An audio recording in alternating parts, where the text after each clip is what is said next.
Salve galera, estamos ao vivo, começando mais uma retransmissão do Xbox Direct, o primeiro de 2024. Ainda não começou, tô falando lá com o Paulo Zambarda, mas tudo bem, meu querido, como é que você está? Tudo certo, caindo mundo aqui e a gente tá nesse calorzão. Puta, eu tô sofrendo aqui também. Então, quantos banhos você já tomou hoje? Eu já tomei 2. Eu sei que até o final do dia eu vou no não deu terceiro. tempo, eu tirei um ronquinho. Eu é dormi quase perdi a hora. Eita. Mas estamos aí. Pinguem superchat, gente. Virem membros aqui do canal para vocês ganharem um curso. Ó, esse aqui é a imagem do Direct. Não começou ainda. Mas teve um evento de Diablo, né, Paulão? Eu queria passar um pouco. Teve. Só pra gente...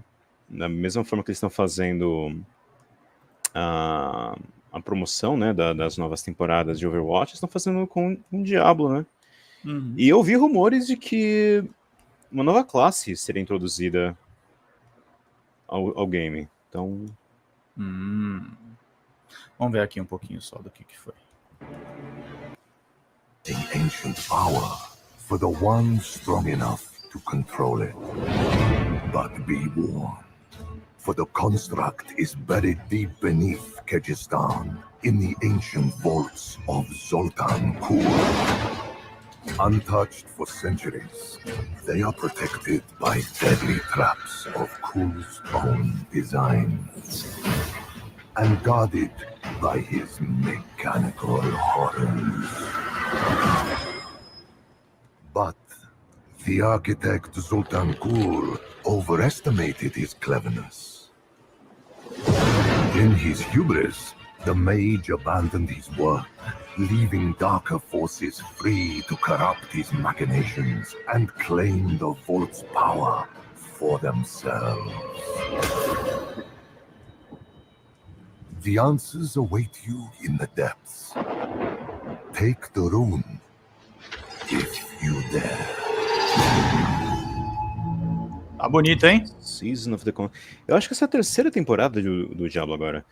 Olha, tem uma coisa que a Blizzard nunca deixou a desejar, foi no departamento de animação. Sem dúvida.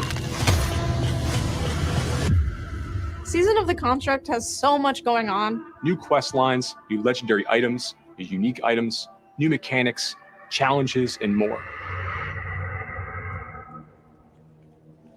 In the Season of the Construct, you learn of a wondrous place beneath the sands of Kyrgyzstan, filled with untold treasure. Parece que depois do evento da Xbox, da Bethesda, né? Those that do return are haunted, or worse yet, A possessed. Bethesda, ela You seek out tem this place to evento? put an end to whatever is lurking there. Following a lead, tenho you discover... certeza. Não entendi, fala. A Bethesda, ela tem um evento marcado? Tem, marcado hoje. São 3 eventos.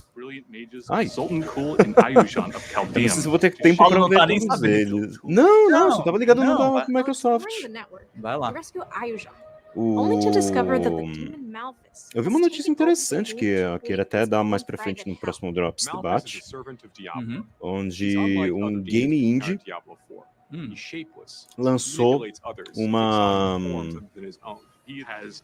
É uma WAD, né? Mas eles lançaram uma expansão hell. pra And you must Quake 1. work with Ayuja to explore Nossa. the vaults, É, access como the land, uma... and defeat Malphus. Uma parada completamente aleatória. These Não, elementally Paulo, powered monsters eu were sei. originally created by Ayujan in Zoltan to protect and maintain the loom. Se quiser eu te mostro. Eu achei bem legal o que eles fizeram ali. Uhum. Deixa eu carregar aqui os Não, tranquilo. trailers e aí eu mostro enquanto a gente espera, enquanto a gente aguarda. Deixa eu ver se começou aqui. Ainda nada lá. Vou aumentar o som aqui, tá? Manda ver.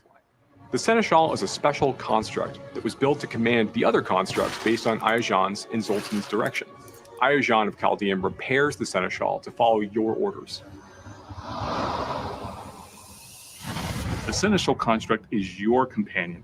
It's a rebuilt construct that will accompany you throughout the season. Your construct's power will grow along with you. The Seneschal construct has many different abilities that can complement the player's build.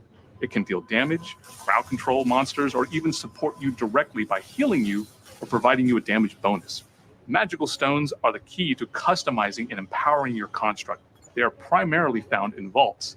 You get governing stones from the season's quest line, and you get tuning stones from playing through the seasonal content.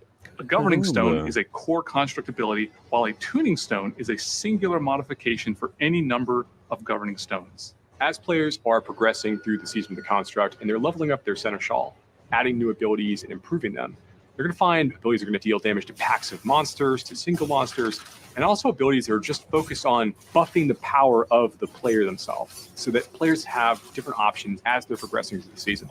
One cool ability is Auto Defense. Auto Defense summons a magical barrier around your construct that shoots down enemy projectiles. Another cool ability that your construct has is Focus Fire. It is a channeled ray of fire that can chain to multiple enemies. Use combinations of tuning stones to transform a seemingly simple skill into something truly crazy. O Constructo, ele é uma mecânica de Diablo 2, na verdade. Ó, começou lá, tá? Vamos lá, vamos para a live principal. Vamos para a live principal, depois a gente volta aqui. Eu vou até deixar parado essa, que aí eu volto para ela. Literalmente é um vídeo carregado. Nem não tem essa de... Ao vivo, assim. Ao vivo. Você vai correr o risco? Não vai. Não vai. Você vai lá e...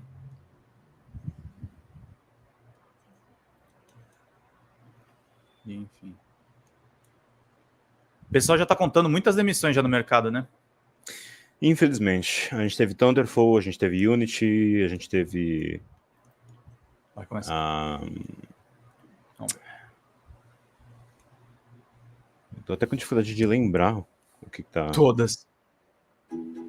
Mas acho que 28% do mercado eles colocaram ali.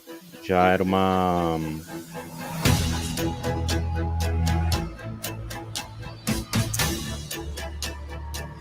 estimativa do número de pessoas que foram demitidos em 2023.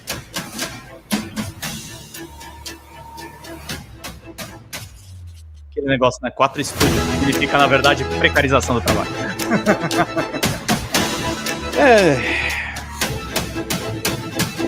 Pois é, né? Não, eu obviamente estou generalizando, né, gente? Parceria existe, mas... Enfim.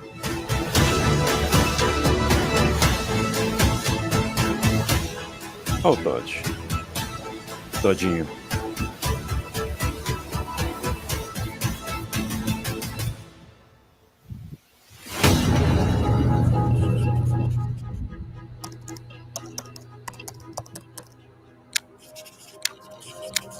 E aí, qual dos 4 você tá mais interessado? Senua, Avowed, Indiana Jones? Indiana Jones e o Hellblade. São os dois. Eu não joguei nem o primeiro Hellblade, mas tô interessado. Eu acho que ele tá baratinho na Steam agora. Tá baratinho agora?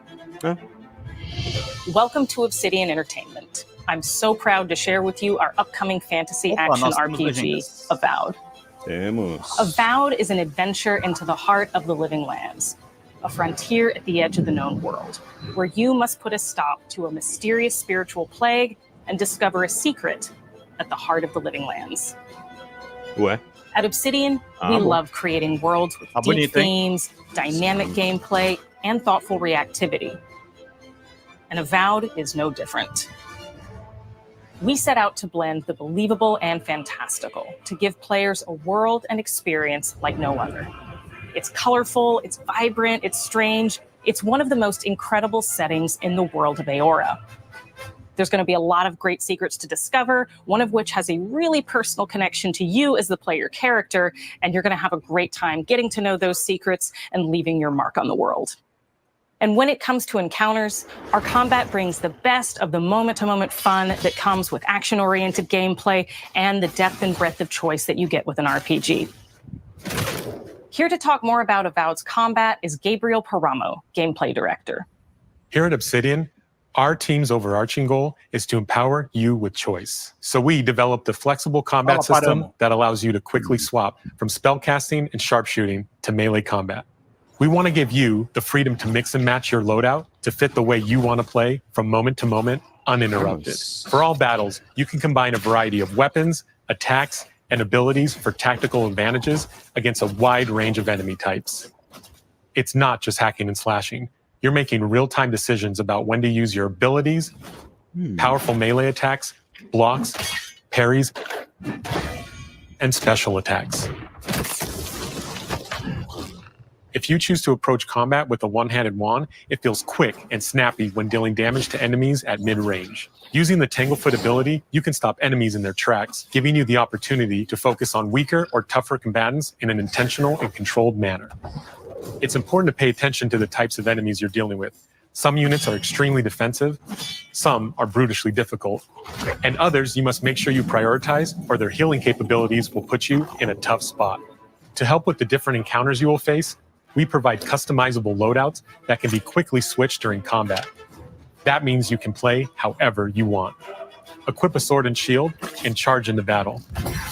Dual-wield pistols and control the encounter mid-range. Or even dual-wield wands to feel like a gunslinging mage. You could use your enchanted wand to freeze enemies and then use your offhand weapon's power attack to shatter them. We've worked hard to keep you constantly engaged as battles unfold by creating a balance between pressure and manageability during combat. Players will have ample choices for how to build and progress their envoy in the world of the living lands as they get to know the game and the story and explore the many diverse regions. Some quests in Avowed will have you make difficult decisions with profound consequences, like this side quest you may encounter in Shatterscarp, the third region you'll explore on your journey through the living lands. As you're exploring, you come across the bodies of these fallen soldiers, and as you explore the remains of the battle, it's up to you to determine who, if anyone, is at fault. Muito vai ser uma alternativa da Obsidian, né, pra... Naoki and me, training under Captain Ruiki. O jogo RPG medieval. In other words, you're a gang of vigilantes. Outer Worlds, RPG. Take my badge. Take everyone's. Our families deserve to know we fought and died for them. Making the right choice isn't always what it seems. We embrace moral nuance and gray areas, trusting players to make tough decisions in complicated situations. E aí, dá-lhe My squad AI and nisso I aí, né? rested in the cave by the water last night, and as we were Aliás, sleeping, we were ambushed by those miserable Zorips. Isso. I was so surprised, and it was so dark. I just got separated from everyone else. Vídeo. Look, I can't face those monsters alone. Isso. É que aí que eu não consigo. Agora eu consigo ouvir você melhor. Eu falei, dá-lhe inteligência artificial gerando diálogo, né? Essa altura do campeonato é... Não, é inevitável e vai dar uns resultados ruins. Vai. Eu acho que teve um game que vai sair agora em começo de fevereiro, o Foam Stars, que é o shooter competitivo mais família, né, da Sony. Eles já declararam, não, tem um montão de conteúdo gerado por inteligência artificial. Existe a alternativa também de você ter a inteligência artificial como placeholder. E aí você substitui mais pra frente com conteúdo gerado organicamente. Mas, né, é mais a exceção do que a regra. Either way, when you return to town, you'll see the consequences of your actions and the choices you made during this quest. Creating an immersive experience like Avowed is anchored in the world we build. Art director Matt Hansen and the team have worked to create a unique, colorful, and dynamic visual style. From the outset, we knew that we wanted Avowed setting to feel rich, weird, and wonderful. We found inspiration in a wide swath of real-world cultures, helping us create a unique RPG experience. By contrasting the vibrant with the dull, verdant spaces with sickly ones, we can better deliver complex emotional experiences for our players. The Living Lands is a continent of untamed valleys with widely varied biomes, from luxuriant forests to volcanic wastes, and each of those regions itself is a conflux of storied landscapes. All of the regions have a lot of special things associated with them, but I have a deep place in my heart for Shatterscarp. As you're wandering the wastes of Shatterscarp, you might notice off in the distance a vibrant jewel of color. By transitioning from destitute, muted tones of a wasteland of sand and marching in towards a beautiful oasis, there's the opportunity there for life, for adventure, and even a little danger. We hope you've enjoyed this look at Avowed. We're thrilled to share more about the game in the coming months, and we can't wait for you to explore the Living Lands when Avowed launches this fall. Qual vai ser aqui? Setembro? Não entendi. Ela falou fall, né? Acho que vai ser o quê? Setembro? Fall? Fall é outono, né? É. Outono, então, é setembro. Setembro, outubro. Tá bonito. Tá realmente bonito. É que eu acho que pela cara dele não está se destacando muito, mas... Sabe que é um projeto em... Não é necessariamente indie, mas também não é o AAA que lidera os eventos. Uhum.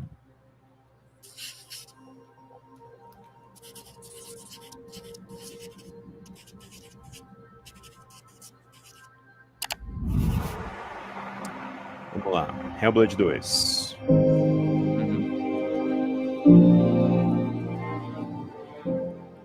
Hi, I'm Don Matthews, studio head here at Ninja Theory in Cambridge, UK. We're now in the final months of development on Senua's Saga Hellblade 2. And the team is eu nunca joguei o jogo, mas eu sou cadelinha mesmo. Eu acho lindo. Só pra você saber, eu abri o Steam enquanto a gente tava vendo a apresentação. Ele tá R$5,60. Porra! Tá valendo muito a pena pegar agora. And that we hope you care about too. You see how strong you are. Do you see how the pitiless world stamps you down? Senua is back with a new quest. She wants to stop the Vikings who raided her village right at their source, in Iceland. But not just her quest has changed. Senua herself has grown since the first Hellblade. She's made peace with her past and is no longer in such fear of her visions and voices. While the Furies are still her constant companions, she encounters new people along the way, some of which will value her unique perspective, and others who will reject it. Little by little, this settlement became my tribe.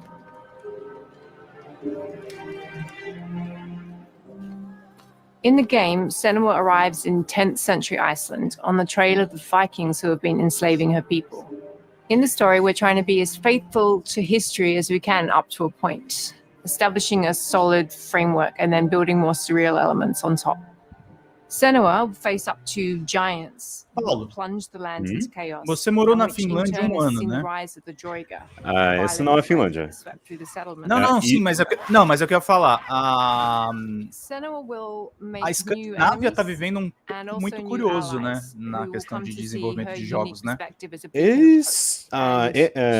Remedy, né? Que a sede deles fica em Espoo. Era pra eles o que... a gente eles tiveram uma onda de mobile, né? Que teve a época da Rovio, aí teve uma queda com a aquisição da divisão de mobile da Nokia pela Microsoft, e agora parece que tá voltando de novo, né? Também. E o que aconteceu ali na Finlândia é que eles tinham a Remedy como as pequenas empresas que a gente tem aqui no Brasil. Pequenas, né? A gente fala da Flux, a gente fala da Rogue Snail. Mas antes mesmo de a gente ter o termo de jogo indie, eles tinham que era o jogo de menor escala. Tanto que eles despontaram no mobile. Né? Quando o mobile começou a ver uma coisa um pouco mais significativa para o mercado. Entendi. E Senua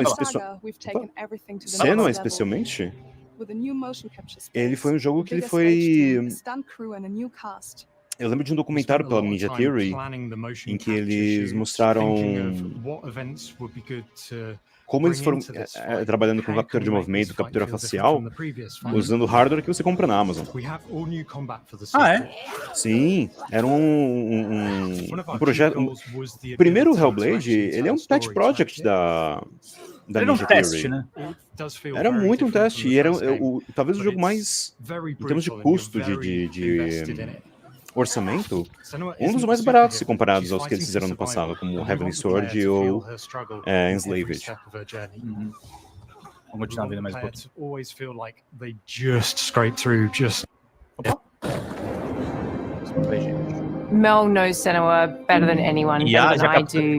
Her instincts are amazing, and she really doesn't need much help from me. On stage, our main focus is storytelling. So I get to watch the actors and see all the beautiful expressions on their faces.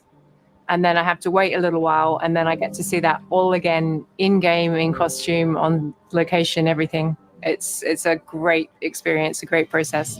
Every discipline in the studio is unified in achieving a deep level of immersion to help suspend your disbelief and pull you into Senua's story. We were lucky enough to do a few reference gathering trips in Iceland. You have to be there. The sense of scale, everything is incredible. And you see a scene or you see a small section of the game and you're like, yeah, that works. That's amazing. Senua experiences reality differently, and a part of this manifests in the voices she hears. She will collapse. These voices come to life through binaural audio, which provides a good representation of this type of auditory hallucinations. As we focus in immersion, binaural audio is perfect for this because through headphones, you surround yourself in a three-dimensional space. In the first game, we only applied to the voices that Senua listens in her head.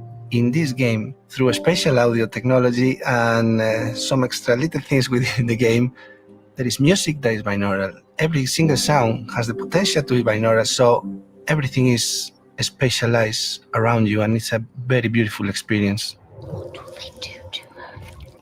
What will we do to us? Music is a strange language in the sense that it speaks to our emotions fast and deep. It's not only about quality, it's about personality. So when you listen to Hellblade, you know it's Hellblade. On the music, we are working with Heilung, which for me is a personal privilege because I really admire them. We feel their craft, their depth, their meaning in the music. It really connects with our game and elevates it to something really special. We are also working with a heavy metal singer, throat singers, and our very own Furies. They sing so beautiful, and we add that binaural touch of music. So this all creates a very immersive and a very special and unique experience.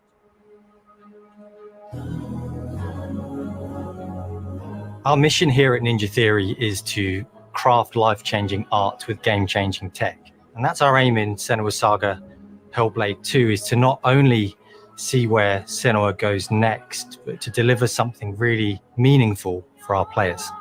My hope is that they will really connect to Senua as a character, and even if they can't really relate to what she's going through, maybe they know someone that relates to that character and they can then understand that person better. Well, I don't want to sound cheesy, but in a way I'm Senua, right? She exists and doesn't. It exists through all of our work, through every ninja. So we all are Senua, and we are creating this character that grows and grows and grows and grows and keep growing and keep changing. So that makes it real. I'm so proud of the love, care, and passion our team here at Ninja Theory are putting into Senua Saga Hellblade 2. Our hope is to not only create a game that is great to play, but to craft an experience that leaves you thinking and feeling. From our combat gameplay through to our action set pieces, from our cinematic scenes to our puzzle solving, everything is crafted in service of Senua's journey, a journey that you can embark on May 21st. Oh, wow. 21 de maio de 2024, gente. E coragem, né? Não foi um trailer mais de gameplay, não foi mais... Não, dando bastidor, né? Bastidor, né? Eu lembro de quando o primeiro Senua saiu, o primeiro Hellblade saiu, e ele chamou mais a atenção, né, do pessoal, porque a atriz que fez a captura facial da Senua, da protagonista, acho que foi o primeiro papel dela trabalhando nesse tipo de projeto. Square Enix? Square Enix? Ué, não tava no plano? O que é isso? É. Ai. O que será dessa vez? Greetings, Xbox players. My name is Masaru Oyamada. producer for the Mana series here at Square Enix. Secret of Mana? 聖剣伝説ビジョンズ・オブ・マナの情報を Xbox ユーザーの皆さんにいち早くお伝えできる機会をいただけて大変光栄です。O que você falou? É o quarto jogo da franquia. 聖剣伝説シリーズの完全新作。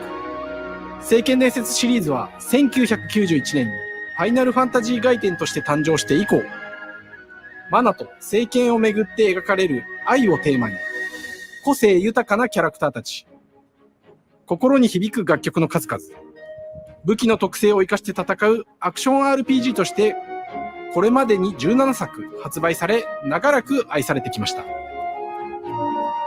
本作は30年以上の歴史あるシリーズの最新作となるため、これまで培われてきた聖剣伝説としての世界をしっかり感じられるものを目指して鋭意制作中です。フィールドでは自然や精霊とのつながりを感じられる色彩豊かな聖剣伝説の世界を体験してもらえると思います。シリーズおなじみのモンスターたちも本作に登場しています。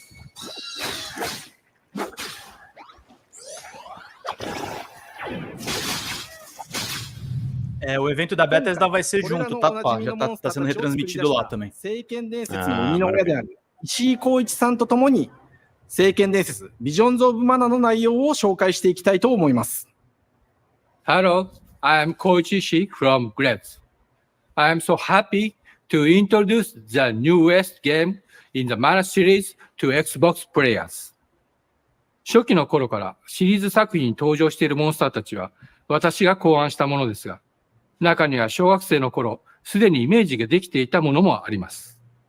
今作では、はじめはドット絵からスタートしたモンスターたちをどのような形で最新化して、聖剣伝説ビジョンズ・オブ・マナに落とし込むか、デザインの方向性からモデルの完成イメージまでを監修する立場でプロジェクトに参加しました。聖剣伝説ファイナルファンタジー外伝を作っていた頃から、自分の頭の中ではモンスターたちは立体的に生き生きと動いて、これまで自分が携わった作品では、それらをどうやって当時の技術で表現できるかにこだわって作ってきました。最新作では、聖剣伝説のモンスターたちのただ可愛いだけではなく、恐ろしさの部分もしっかりと表現できているので、バトル中はモンスターたちの表情にも注目してください。これまで聖剣伝説シリーズには空を旅する、海を渡る手助けをしてくれる頼もしい仲間たちがいましたが、今作には広大なフィールド探検に欠かせない新たな仲間が登場します。陸上を猛スピードで駆け回ってくれるピックル。ピックルも石井さんが新たに考案してくださっています。新たな仲間を考えるにあたっては、今作のマスコットキャラクターになるくらい可愛い動物にしたいという漠然とした思いがありました。その上で、ヨークシャテリアの毛並み、見た目やアルマジルによく似た仙山港や古代エジプト神のアヌビスの子供といった具体的なイメージが浮かんできて、それぞれの特徴を取り入れながらラフデザインを書き起こしました。デザイナーにもアイデアを出してもらいながら、足の長さや丸まった時のイメージなど、ゲームの中での見え方も考えながら調整を重ねていき、ピックルは誕生しました。もう一つの挑戦は楽曲面です。過去、様々なコンポーザーが携わられた楽曲の雰囲気が感じられつつも、最新作として素晴らしい新たな楽曲が生まれました。BGM でもしっかり聖剣伝説シリーズらしさを感じてもらえると思います。Golden Sun 1 e 2. Sim, demos no site, inclusive. Sim. Tá jogando? Tô. Voltei a brincar um pouquinho com ele. Bom, né? É engraçado, porque tá jogando ele de novo no portátil, mas bem maior e com mais iluminação e... Eu lembro que esse jogo me marcou muito, era a época do Final Fantasy Tactics, né? Sim.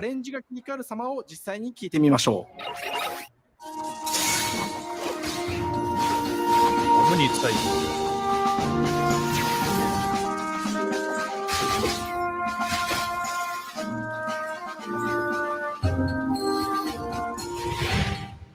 今作はアクション RPG 聖剣伝説のアクション部分が強化されています。空中でのアクションがバトルの鍵となっており、武器での攻撃だけでなく、魔法での攻撃も可能になっています。そして、本作ならではの特徴として、聖剣伝説シリーズではおなじみの精霊たちがいますが、その力を宿した武器を使うと、バトルを手助けしてくれるようになります。精霊によっては様々な特性の違いがありますので、その効果とともに聖剣伝説の世界らしい不思議な力で爽快なバトルを楽しんでいただけます。オリジナルモンスターやピックリにも注目してほしいのですが、聖剣伝説ビジョンズ・オブ・マナーは聖剣伝説らしさを感じてもらえる作品になるよう、小山田くんを中心にチームのみんなが頑張って作ってくれていますので、ぜひ発売日を楽しみに待っていてください。私自身もプレイするのを楽しみにしています。聖剣伝説シリーズとして初めて Xbox ユーザーの皆さんにお届けする本作、聖剣伝説ビジョンズ・オブ・マナは今後も様々な情報をお届けしていきますので、ぜひご期待ください。この夏、この忘れられない冒険を Xbox ユーザーの皆さんに楽しんでいただける日が今から待ちきれません。Visions of Mana, verão, julho. É isso aí. Será que a gente vai ter alguma surpresa? Algum... Não sei dizer.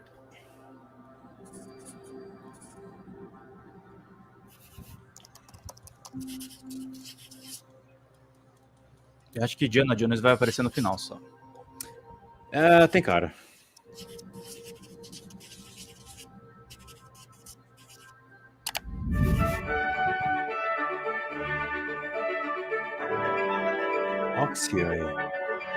Hello, and welcome to Oxide Games.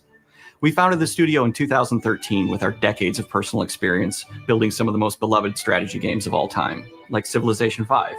We came together to create something new and innovative in a genre we all love.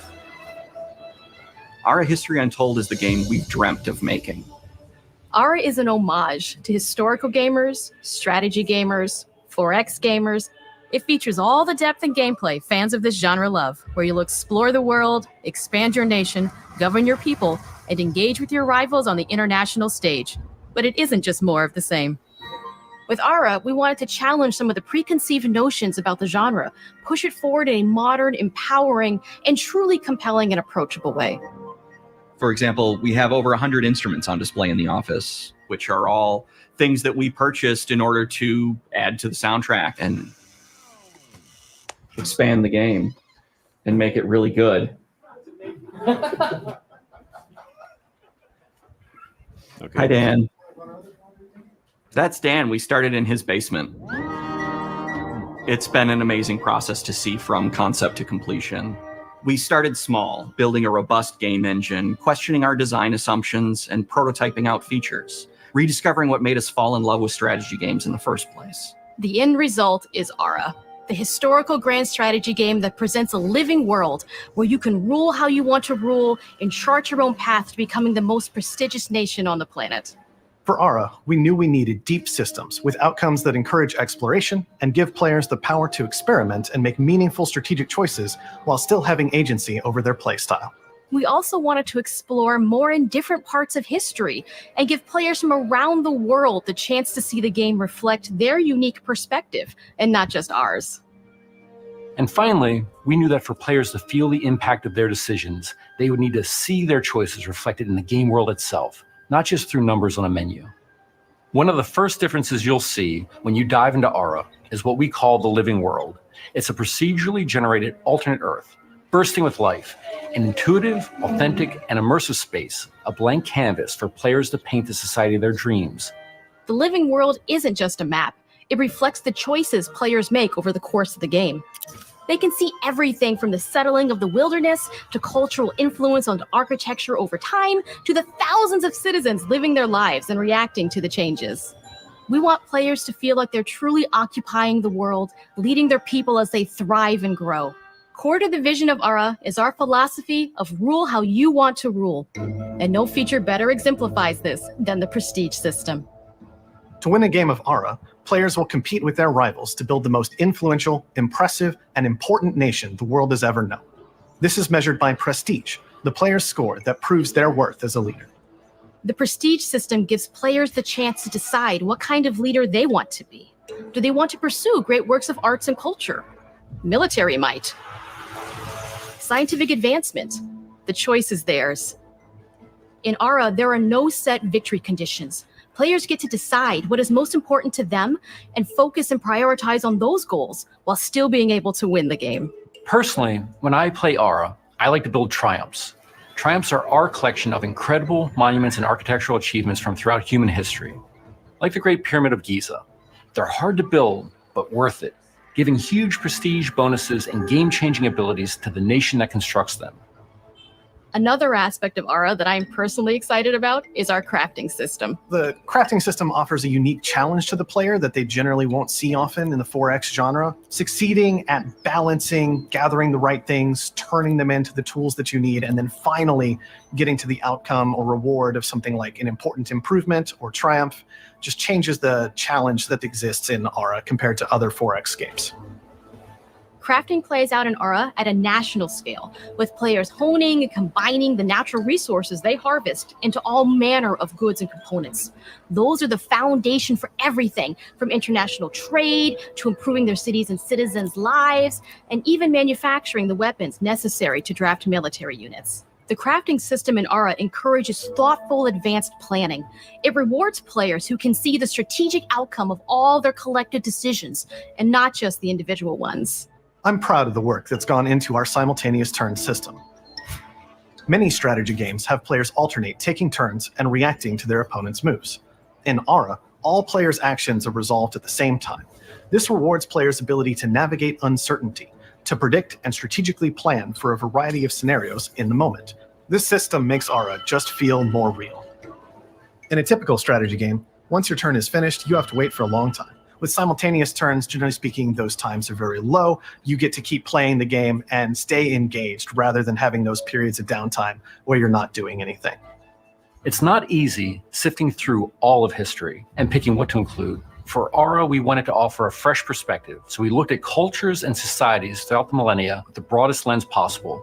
Where this approach really shines is in our leaders. Leaders are so often seen as military personnel or prominent government figures, but leaders come in so many different forms. They're thought leaders, scientific and cultural prodigies, and many more. Each leader in Ara has a number of special abilities determined by their personality traits, as well as a powerful and unique leader trait informed by their contributions to world history. With a diverse global roster, we know players will find leaders that they will want to play, and even a few that may surprise them with how fun it is when those leaders are handed the reins of power. For us at Oxide, player feedback is the only way to really understand what you're making. It gives us that priceless perspective from the people we're making Ara for, you. Desculpa, eu não consegui não reparar. A moça tem uma rede dentro do escritório, você viu? Bom. Claustrofobia. Charmosinho, mas também... É tipo as jujubas do Google, né? Não, vai saber quantas vezes a galera teve que dormir no escritório, né? Não entendi, pode falar. Vai saber quantas vezes eles tiveram que dormir no escritório para...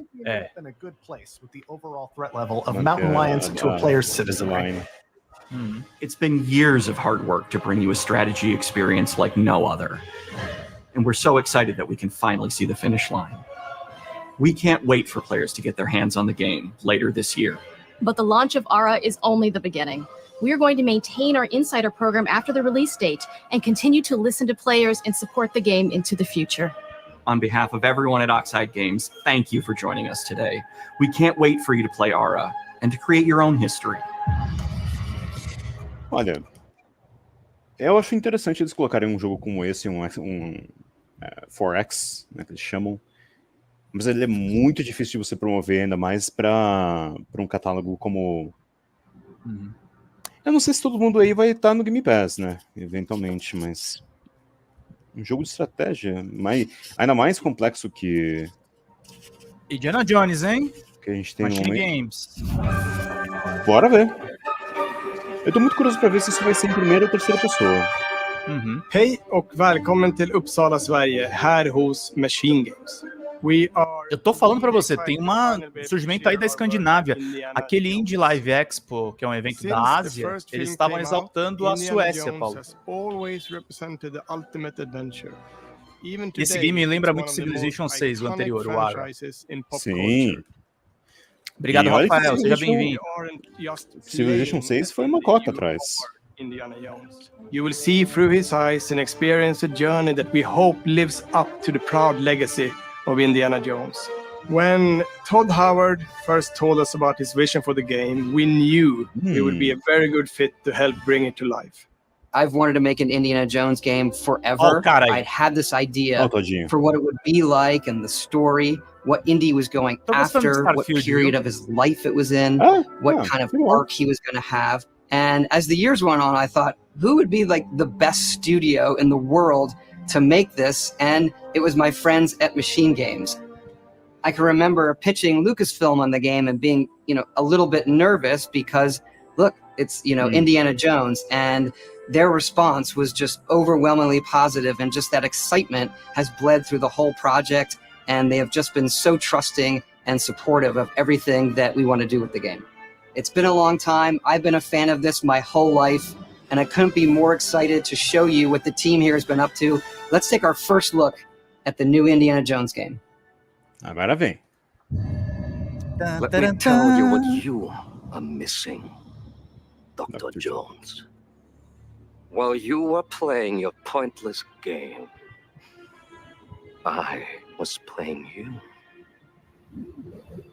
You're wondering if maybe you should have built yourself a life of meaning instead of ending up here, dead and forgotten in the sense of Africa. A captação tá boa. Olha, nossa, que qualquer outra coisa. Engraçado como a Lucasfilm não consegue se desgarrar do mundo de games, né, Paulo? History. Essa é uma história tão importante. There's different ways to interpret the past. Thousands of years of humanity's thoughts and beliefs scattered and buried. É a primeira pessoa. Sim. Just waiting. Não volta mais pra você. To be found. Acho que vai ser que nem Starfield. Starfield tem primeira pessoa e terceira também.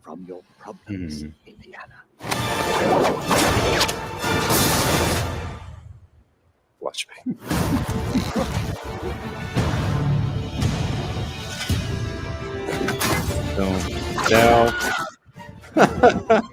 Throughout history, mankind has built sites of great spiritual significance. If you were to draw a line through these ancient sites around the globe, you get a perfectly aligned circle. Ah, que da hora. Enfrentando uma moçada muito louca.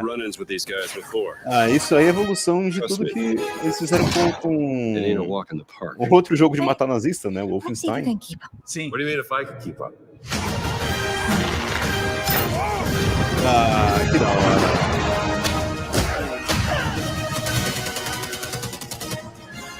hora. Ok, esse eu tô afinzaço, hein? Tá legal, hein? Ó. Patron of the fallen angels, protector of the Chukulimani, the Great Circle.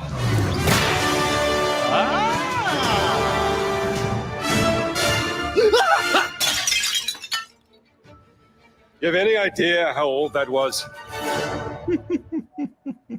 Gostou, hein? Sim. Tô até tweetando. Indiana Jones is such an iconic character, and he means so much to so many people. Everyone here at the studio has their own indie stories and memories. Most of us grew up with his adventures and have been fans of the movies and the character for years. He's a brilliant archaeologist, he's a charismatic everyman, he's passionate and determined. And for us, he's synonymous with adventure. Now we have the opportunity to tell a new Indiana Jones story for a modern gaming audience. Our game is all about putting you in Indy's shoes, letting you see and feel what he sees and feels. For us at Machine Games, we do that best through first person.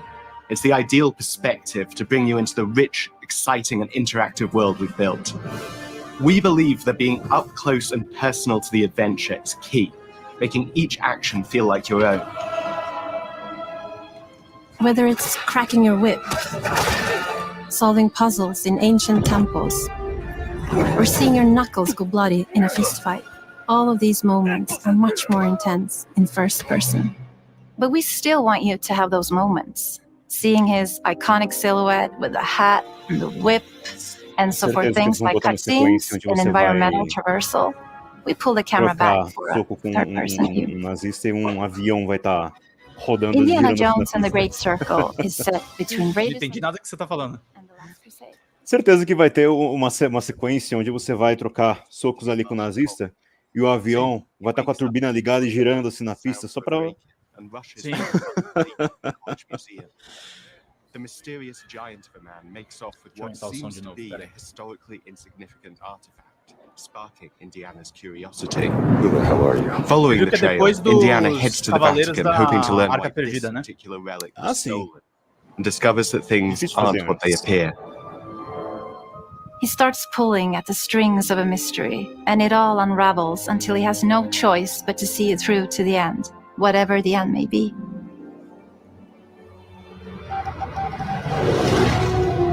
On next plane to Rome. Stop. Need help. Stop. Meet me in Vatican. Stop.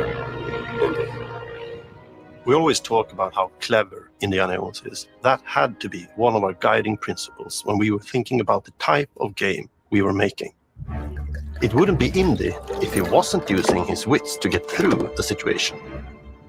The most authentic Indiana Jones experience we can make is the one that makes you think first. Getting the hang of this. Sure, there will be some obstacles that will be more easily overcome with the revolver or a gun taken from a disarmed guard. But I think most of the time you'll have more fun and, to be honest, a more genuine indie experience by finding more clever ways to solve a problem. We always want to be offering more solutions, whether it's trying a different path through the environment to get around enemies, observing enemy patrols and using them to your advantage, or using the tools at your disposal, like the whip. It's an amazing global adventure with action propelling you through your journey. We have these really diverse environments for you to explore. Indy's journey will take him to the forgotten temples of Sukhothai, the pyramids of Egypt, the snow-peaked Himalayas, and beyond.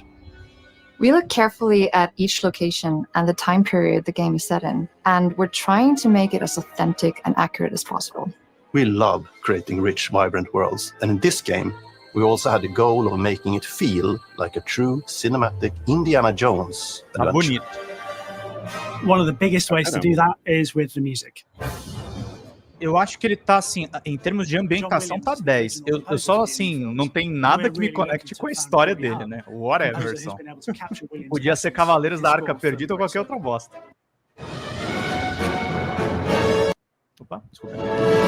We also take a very movie-like approach to things like cinematics. We're very physical with our production style. We use a lot of stunt actors. Things like this help us bridge the gap between making a game and making a movie. And of course, our characters do a lot to help bring the world to life as well. Next to Indy, Gina is our other main protagonist. Where Indy is pursuing answers just for the sake of curiosity, Gina has a personal stake in getting to the bottom of the core mystery. Gina is an investigative reporter who has a lot riding on this adventure. She's been tracking a lead for some time, and now she's found an ally in this determined American professor. Their paths are intertwined, and they'll need each other in order to get to the bottom of this mystery. Okay, then. Let's see if we can keep up. Fight. What do you mean if I can keep up? We always love our villains and think we might have found our favorite one yet in Emmerich Voss. He's this intensely psychological man. He's obsessed with the human mind and manipulating it. He's highly intelligent and the perfect foil for Indy. They're both brilliant people, compelled by their passions and obsessions, but driven down wildly different roads. He creeps up on you and gets under your skin like he gets under in the skin. It's captivating. Dead and forgotten in the sense of Africa. One of our mottos for Indiana Jones and the Great Circle is adventure first. But in every indie adventure, there are always those moments where he finds himself in the action. That's been one of those balancing acts for us, and we've ended up with this sort of hybrid experience that mixes melee combat, stealth, and gunplay. How you approach any given situation is up to you. You may choose to sneak around an enemy patrol, or maybe you'll just pick up a shovel and whack them on the back of their head. And when you can't use your wits, you got Indy's most iconic tool. Just like you see in the movies, one of our goals has been to make the whip as fun and multi-purposed as possible. We want it integrated into every aspect of the game. You can use it as a traversal tool to make your way around the environment. You can use it as a distraction. And yes, you can absolutely use it in combat. Everything you'd expect from Indy's whip, and hopefully a little bit more. Puzzles are a key feature in our game. The spirit of discovery is so important to Indiana Jones. Obviously, there are a handful of puzzles on the main path, but a lot of the puzzles are optional and are just there for the players who want to experience them. Epic traps, small secrets, and hidden puzzles that blend right in with their surroundings. One thing I love about our game is the level of interactivity that we have. We have this world of mystery where anything could potentially hide a secret. The more you look, the more you'll discover.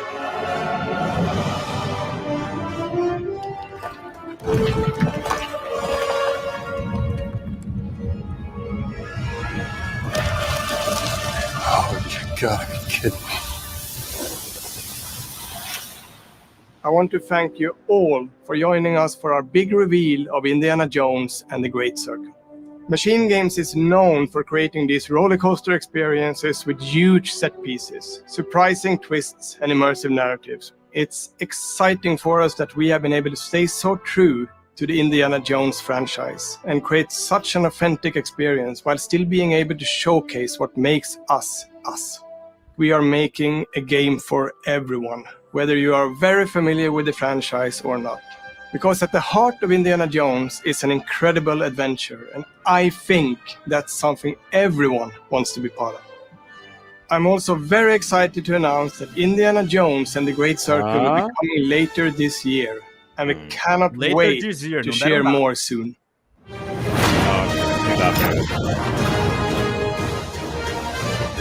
Tá bonito, hein?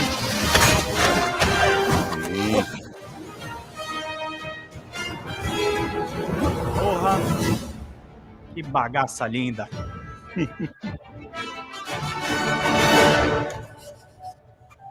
Gostei. Valeu a live, eu acho. Ah, sim.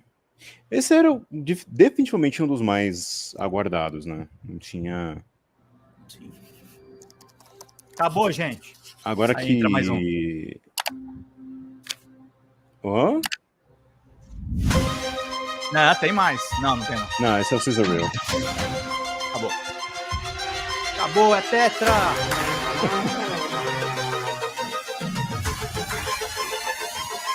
Should I take one? Is it animals, children, and game developers? Our mission here at Ninja Theory is to craft life-changing art with game-changing tech. Core to the vision of ARA is our philosophy of rule how you want to rule. Stay happy! Creating an immersive experience like Avowed is anchored in the world we build. You aren't just playing as Indy, you are Indiana Jones. My name is Masaru Oyamata. 今作はアクション RPG 聖剣伝説のアクション部分が強化されています。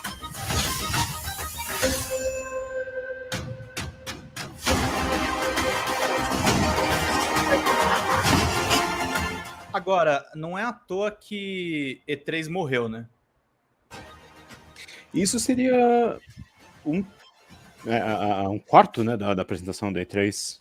É. Não, e é uma coisa assim, num universo em que você tá fazendo layoff, né? O que você puder economizar, você economiza. Acabou aquela era de ouro dos games de gastos em coisas... Eu lembro na coletiva da Ubisoft que o Shigeru Miyamoto foi apresentar o Mario e Rabbids. Cara, tinha open bar de hambúrguer. E eram uns hambúrgueres, assim, top de Los Angeles. É um negócio, é luxuoso aquele negócio. Não que assim, os eventos presenciais não vão acabar, mas claramente mudou, né? Ó, acabou a live. Deixa eu ver se tem mais alguma coisa. Você precisa sair? Iniciativa. Eu vou ter que me preparar para aula daqui a pouco. Tá. Iniciativa Inspiração chegou agora. Tem problema, volta um pouquinho e vê lá. Ó, deixa eu ver tá tudo gravado. Vamos. Deixa eu ver só se não tem nada na Bethesda. Se não, Paulão, eu vou deixar... Ó, tem um evento sim, vai começar agora. Começa em 9 minutos. É a atualização do MMO do Elder Scrolls. Tudo de boa. Mas conta aí, o que você achou? Tá, a maioria dos jogos já estão sendo aguardados em algum momento, né? Acho que o que eles todos têm em comum é que eles foram anunciados há bastante tempo. Então, com essa apresentação, eles estão meio que pontuando o caminho da Microsoft pelo ano de 2024, sendo que a gente tem jogo até setembro, outubro, né? Isso se não tiver nenhum adiamento, como é bem comum de acontecer. Agora, assim, de longe, eu acho que o Indiana Jones realmente é o que mais chama atenção. E eu tô muito curioso para ver a Machine Games, que ficou popular por reavivar franquias como Wolfenstein. E a Machine Games, ela tem o mesmo DNA da... rapaz. Human Head? Não. Então... Qual jogo? Não, é que tá me chamando... Tô com a resposta na ponta da língua. Eles trabalharam em Riddick, eles trabalharam em Syndicate. Peraí. Assassin's Creed Syndicate? Não. Syndicate, só Syndicate. Que era um jogo de FPS cyberpunk. Peraí. Era Paradox. Bullfrog Productions, Starbreeze. Starbreeze, era essa. Isso. Exato. Então, a Starbreeze...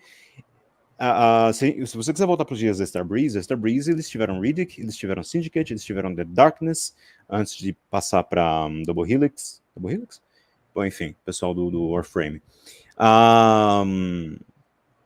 Então, eles têm uma pegada de jogo de primeira pessoa, mas um pouco diferente. Não é tanto Sledgehammer ou Treyarch, que são grandes estúdios que fazem aí Call of Duty, mas eles têm a manha de fazer um jogo de tiro em primeira pessoa que traz uma intimidade maior entre o jogador e o jogo, né? Eu lembro até hoje de jogar o Wolfenstein The New Order em 2014, e a história do BJ Blazkowicz ali, ela é muito mais íntima, né, ao jogador, e o elenco de personagens é muito mais cativante. Eu sinto que eu não sei o que sobrou para Wolfenstein, né, depois do New Colossus e a catástrofe que foi o... Acho que New... Eles matam o Blasco e depois ele volta, né? Isso acontece no 2, no New Colossus. É que depois tem o New Blood, que é das filhas, né? Isso, esse não deu muito certo. E a gente ficou nesse vácuo, né, sem um Wolfenstein 3, sendo que muita gente transitou, né, pelo estúdio, saiu, entrou, então não se sabe como eles ainda têm vontade de continuar a franquia, se é que a gente vai ver uma conclusão para a história da linha do tempo do New Order.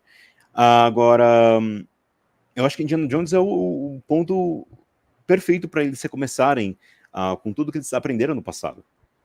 Então ele vai ser um jogo de tiro? Vai, mas ele não vai ter muitas armas ou muitos tiroteios. Você vai ter o uso de stealth, você vai ter o uso do chicote, você vai ter os quebra-cabeças, você vai ter investigação, a coleção de artefatos, que é uma coisa que você já fazia no Wolfenstein.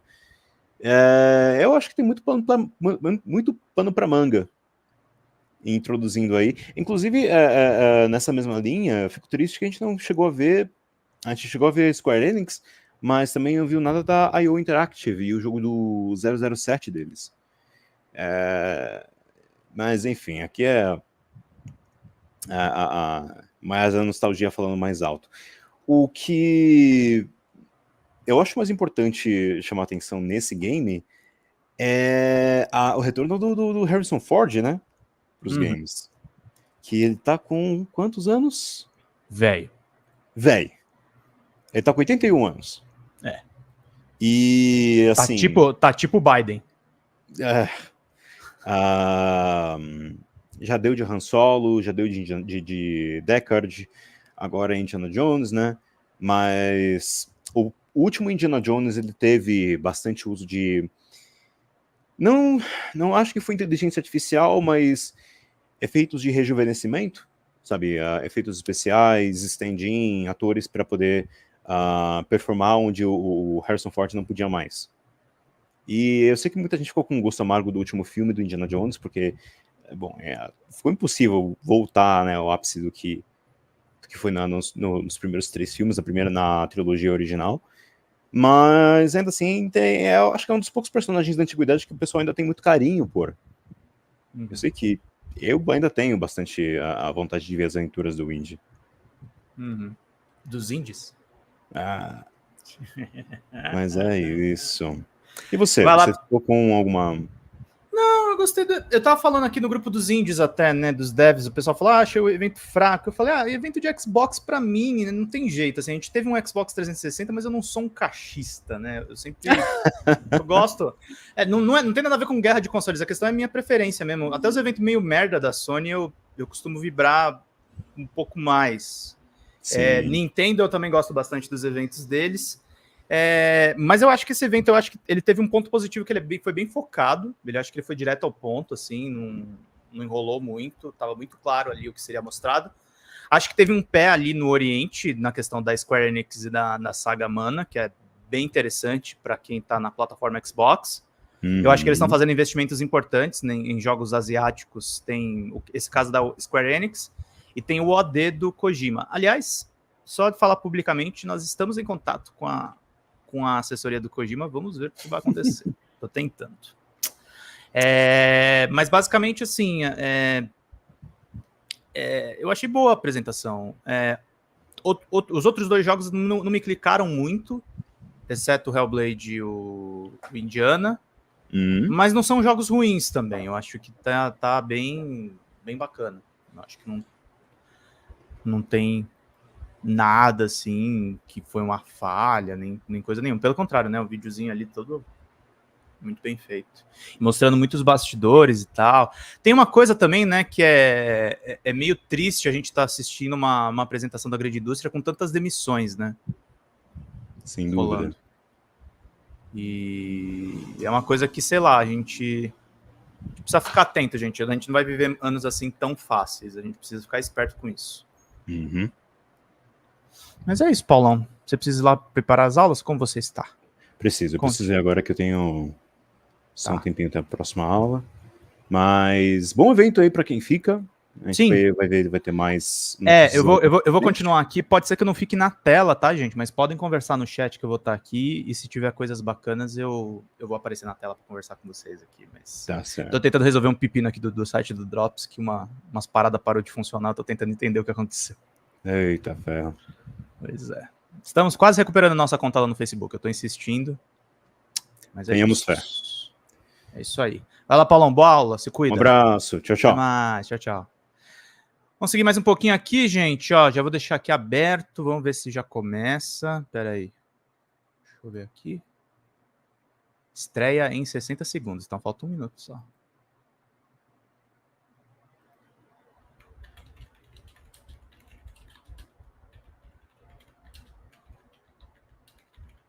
Só um pouquinho. Vamos lá então, gente. Vão curtindo e vão compartilhando. Fiquem atentos aí para a gente poder acompanhar tudo o que está rolando, meus queridos e minhas queridas. Deixa eu dar uma atualizar aqui só para ver se entra. No, not yet. It's not over yet.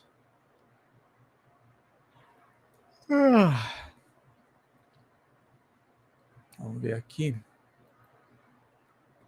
Ó, se não começar, eu vou botar aqui e a gente vai ver mais um pouquinho de Diablo, então, tá bom? You can find the entrances in different zones of Sanctuary.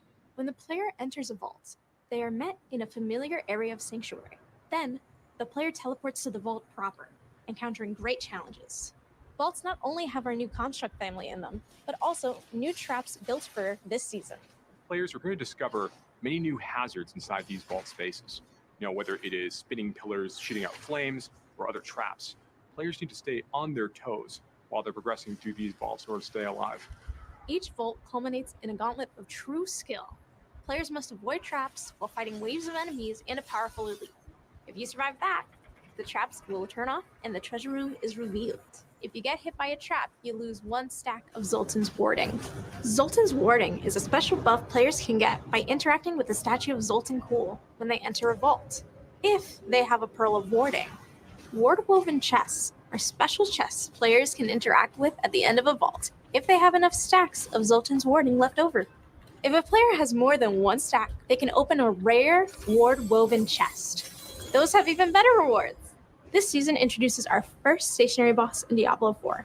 This is going to be a fight against this massive protective golem meant to watch over the vaults. The Malthus, once again, has managed to corrupt and control.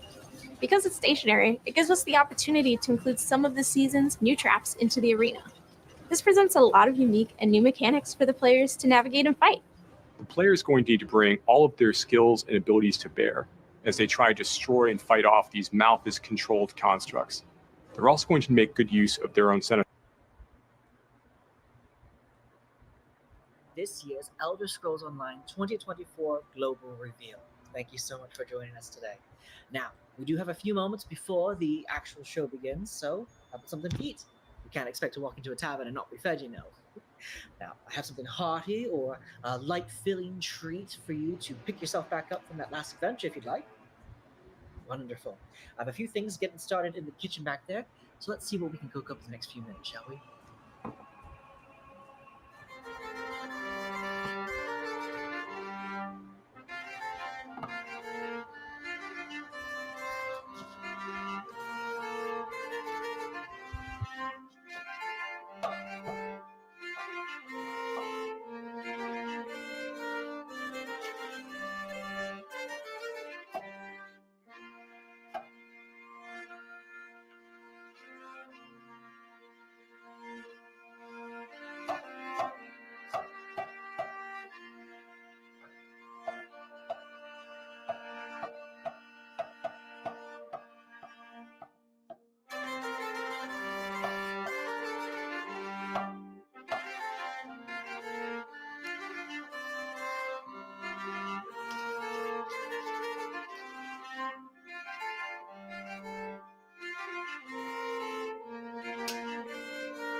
Well, it certainly looks like you enjoyed that food, my friends. Thank you so much for joining us today. I hope that the meals that we were able to provide keep you in the fight just a little bit longer in your upcoming adventures in Tamriel, and I look very much forward to hearing of all of your epic adventures and quests. But my time is at an end right now. Thank you again for joining us today. Let's see what the future has in store in the Elder Scrolls Online 2024 Global Reveal. Starting now. Until next time, my friends, take care of yourself, be kind to yourself, and as always, be safe out there. Enjoy the show.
Welcome everyone to the 2024 Elder Scrolls Online Global Reveal.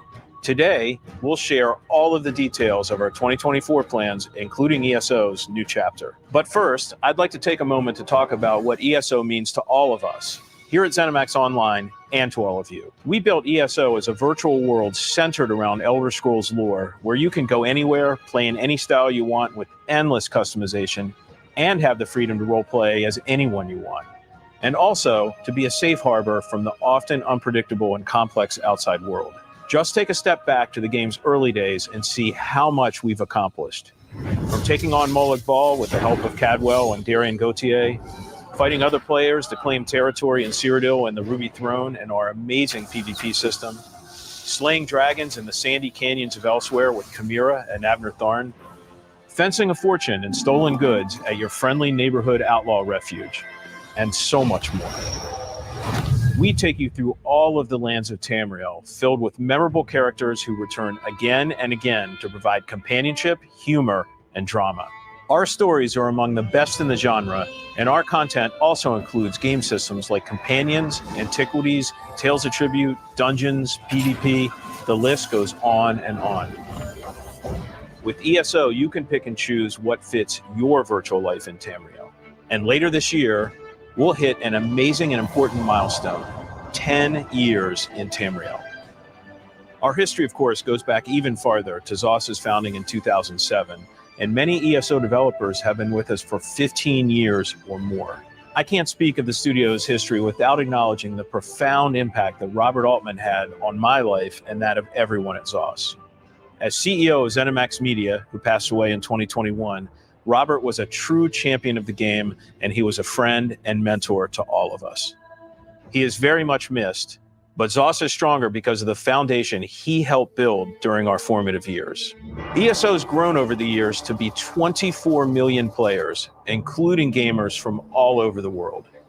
Originally in English, French, and German, we now offer localization in Chinese, Japanese, Russian, and Spanish. And ESO developers now stretch from west coast of the USA through Austin, Texas, to our headquarters in Maryland, and eastward to Budapest, Hungary, where we recently opened ZeniMax Online, Hungary. ESO is truly a global phenomenon. Everyone at ZOS considers the ESO community part of the family. It's not just a hashtag. That feeling of caring and connection begins in our studio, and I'm very proud to be part of it. Remember that ESO launched in April 2014. But that was just on PC. It launched on Xbox and PlayStation in June 2015. So, we're celebrating our 10-year anniversary over 15 months in 2024 and 2025. Expect community events around the globe. We announced the first of these already. It's in the Netherlands this coming spring. Thank you to everyone who signed up already. We'll have another large community event in 2025 in the Baltimore, Washington area of the USA to mark the 10th anniversary of ESO's console launch, and a few more events sprinkled between them. We will post information on all of our anniversary celebration plans on social media and ElderScrollsOnline.com. The team has prepared special 10-year anniversary rewards for many of our in-game events happening in 2024 and 2025. Some you can start earning right now. Stay tuned for details. We're eager to celebrate and to kick things off in earnest in just a few months. I can't wait to see all of you at the in-person events. And now it's time to look forward to 2024's new content. ESO's newest chapter features everything that makes ESO special, exploring a region of Tamriel well known to Elder Scrolls fans, telling an amazing story that goes deep into the lore of the region, and adding a new gameplay with a system called scribing, which allows players to customize some of their abilities. The chapter is called Gold Road, and it takes place on the borders of Cyrodiil, Gold Coast, and Valenwood. So let's start the show and see all the details with the global premiere of the 2024 ESO Gold Road trailer. Enjoy, and see you in Tamriel.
What's up, everyone? You just saw the world premiere trailer for our upcoming chapter, The Elder Scrolls Online Gold Road.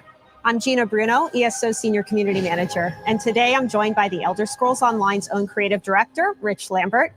Hey everyone, I'm thrilled to be back again for this year's ESO Global Reveal, and boy do we have a lot of exciting things to share with you all. The team has been working super hard on 2024's new adventures and features, and it's going to be another amazing year for The Elder Scrolls Online. Well, the truth is, the team's been working super hard for the past 16 years. And Rich, you and I have actually been here from the very beginning in 2007. It's wild looking back for sure. I remember the days of being able to fit the entire team into a minivan and all go out to lunch together. A lot has changed since then, and now we're suddenly about to celebrate 10 years of being live, with 40 plus major content updates and a community that literally spans the globe. It's amazing how much we've done, and it certainly doesn't feel like 16 years have passed already. And now that we're looking ahead to what's coming in 2024, why don't you start us off with an overview about this year's adventure and story? Last year, we saw players explore the Talvani Peninsula and Apocrypha zones, and delved into a story surrounding the Prince of Knowledge, Hermaeus Mora, and master the magics of the Arcanist class. This year, we're inviting players to venture into a Colovian region known as the West Weald. And this region spans the western borders of Cyrodiil to the north and the eastern tip of Valenwood, and many Elder Scrolls players will probably recognize this location from Test 4 Oblivion. In our time, a dense jungle has suddenly appeared overnight along the Valenwood border, and the whole region is suffering from a rise in attacks from a mysterious new kind of Daedra. So the new zone will be familiar for those of you who played Oblivion, but there's something big going on behind the scenes that's causing all this chaos. We're doing something we've never done before in ESO, and we're introducing a whole new Daedric Prince. That is a really big deal. It is, and we are really excited about it. The Gold Road storyline focuses on the return of a forgotten prince named Athelia. And it was great to be able to work with BGS to bring our vision for this new power to life, and we think folks are going to love what we've created. In last year's Necrom chapter, we dropped a major cliffhanger. Mysterious forces discovered the existence of this forgotten Daedric prince, Athelia. In Gold Road, you'll discover that prince is now free, with dire consequences for all of Tamriel. I don't want to go into too much detail yet, because we'll be diving deeper into the story shortly, but this is really big, and we are very excited to see how our community reacts as they learn more about Athelia and our allies. All right, so we have a new zone and a story about the return of a long-lost Daedric prince. But there's something else arriving with the Gold Road chapter that Matt touched on that our players have been asking about for a long time, and that's scribing. Yes, and this is definitely something that the community has been asking about for years at this point. This chapter's big new system, scribing, is a way for players to customize their character builds. It's our take on a precursor to the spellcrafting systems from previous Elder Scrolls games, with some tweaks to balance to ensure that it works with our game's combat. So why don't you talk a little bit about how this system works? What does it actually allow players to do?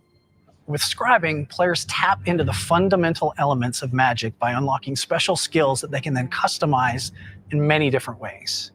You'll be able to change things like the way a skill interacts with the world, its unique effects, and more. There's also many ways to customize these unique abilities, allowing players to further tailor their builds to their unique needs. We'll go into a lot more detail on scribing a little bit later, and we'll have a lot more info throughout the year, but we're very excited about this system, and it's really another way players can truly play the way they want to play. Well, we clearly have a lot to cover throughout the show, so let's dig in. In the past, we've told stories that feature Daedric princes, emperors and tyrants, heroes, and all sorts of legendary monsters. Since our launch in 2014, we've continued to add to ESO's legacy with new stories that build upon and even add to Elder Scrolls lore in all new ways. And this year's tale is no exception. So let's kick things off with the lead for this zone, Ed Stark, who is going to share more about the new chapter's main storyline, including the Forgotten Prince. Hello, everyone. I'm absolutely thrilled to talk to all of you about the story and the adventures you'll experience in the new Gold Road chapter. I was the lead for the High Isle and Greymore chapters, as well as the Murkmire DLC, and I'm having a lot of fun adding to the Elder Scrolls universe. Every part of Tamriel is unique and has its own emergent storylines, and Gold Road is no different. The Westweald region lies just east of the Gold Coast. Ruled by the Colovian Count Calantius, it is an independent nation allied to the Imperial forces currently occupying nearby Cyrodiil, and it is under attack. Sweltering jungles replaced a third of the Westweald seemingly overnight. While the Wood Elves in the region seem friendly and as bemused by the situation as the displaced Imperials, Count wants to find out what happened and how he can keep from losing any more of his realm. Surprisingly, however, this Dawnwood jungle overgrowth isn't the most pressing concern for you and your fellow adventurers. Laramil the Wise, an ally of Hermaeus Mora, is back. She's investigating the reappearance of Athelia, the Forgotten Prince, who was introduced at the end of the Necrom chapter. Laramil reveals that scions of Athelia are searching the Westweald for her, wreaking havoc in the region. They believe that the Forgotten Prince had some connection to the Aliads who once dwelt in the ancient ruins scattered throughout the zone. These scions are desperate to help Athelia recover her memories and powers and show no mercy to anyone who gets in their way. Reality itself is under attack, and no one knows exactly how or why the Forgotten Prince has returned. It's been a very long time in any Elder Scrolls game since we delved into the nature of a new Daedric prince. What effect will the appearance of this long-forgotten prince have on the Westweald, Tamriel, or Nirn itself? How indeed can a Daedric prince be forgotten? More importantly, how can you, the adventurer, counter Athelia's effect on the Westweald? Well, I'm not going to tell you, at least not yet. You have to play Gold Road to find out. But don't worry, in addition to the eccentric Laramil the Wise, you have some new and returning allies to help you unravel these mysteries. There's Baragon, ex-adventurer and brother to Evely Sharparrow, and Tribune Alia Idolus, a brash Colovian centurion working for Count Calantius. Outside the main story, we're bringing back the vampire Fënorian of the Ravenwatch, Khajiit investigator Mizik Thunderboots, and a few other fan-favorite allies to also help you in your journeys. There's political intrigue rivaling the tales told in Orsinium and High Isle, supernatural threats on the same scale as Somerset and Greymore, assaults on the Westweald as powerful as any fiery dragon attack in Elsewhere or Daedric Dark Anchor invasions from the base game long ago. Players can choose how they progress the main story of the Gold Road as well. There's a non-linearity to the questline similar to that presented in Hrothgar and Necrom. You'll have to follow the threads to see just where they take you. And over everything is the threat of the forgotten Daedric Prince and her minions.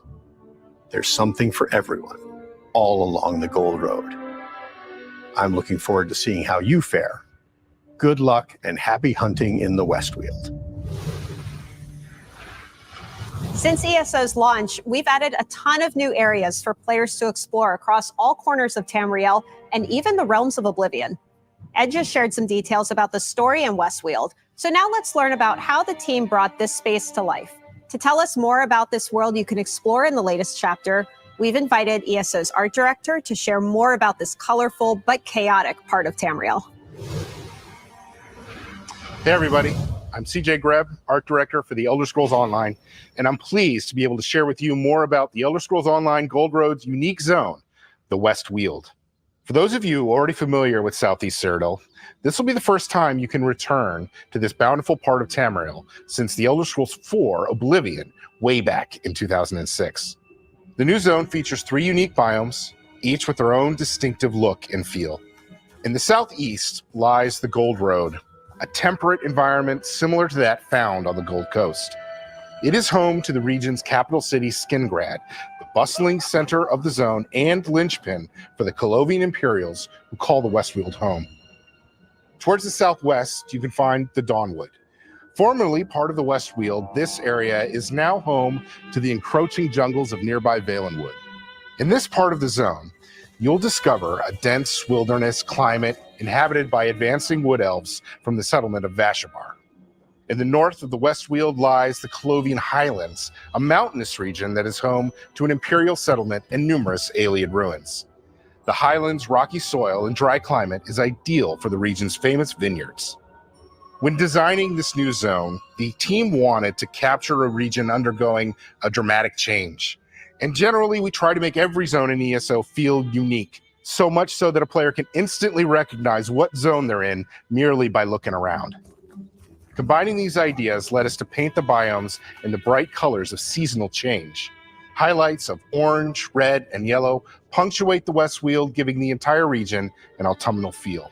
Classic Colovian architecture inspired many of the zone's structures. However, the Colovian Imperials of the Westweald are wealthy and cosmopolitan, so the art team imbued some high-end motifs and designs throughout. Although this of course changes the further from Skingrad you travel.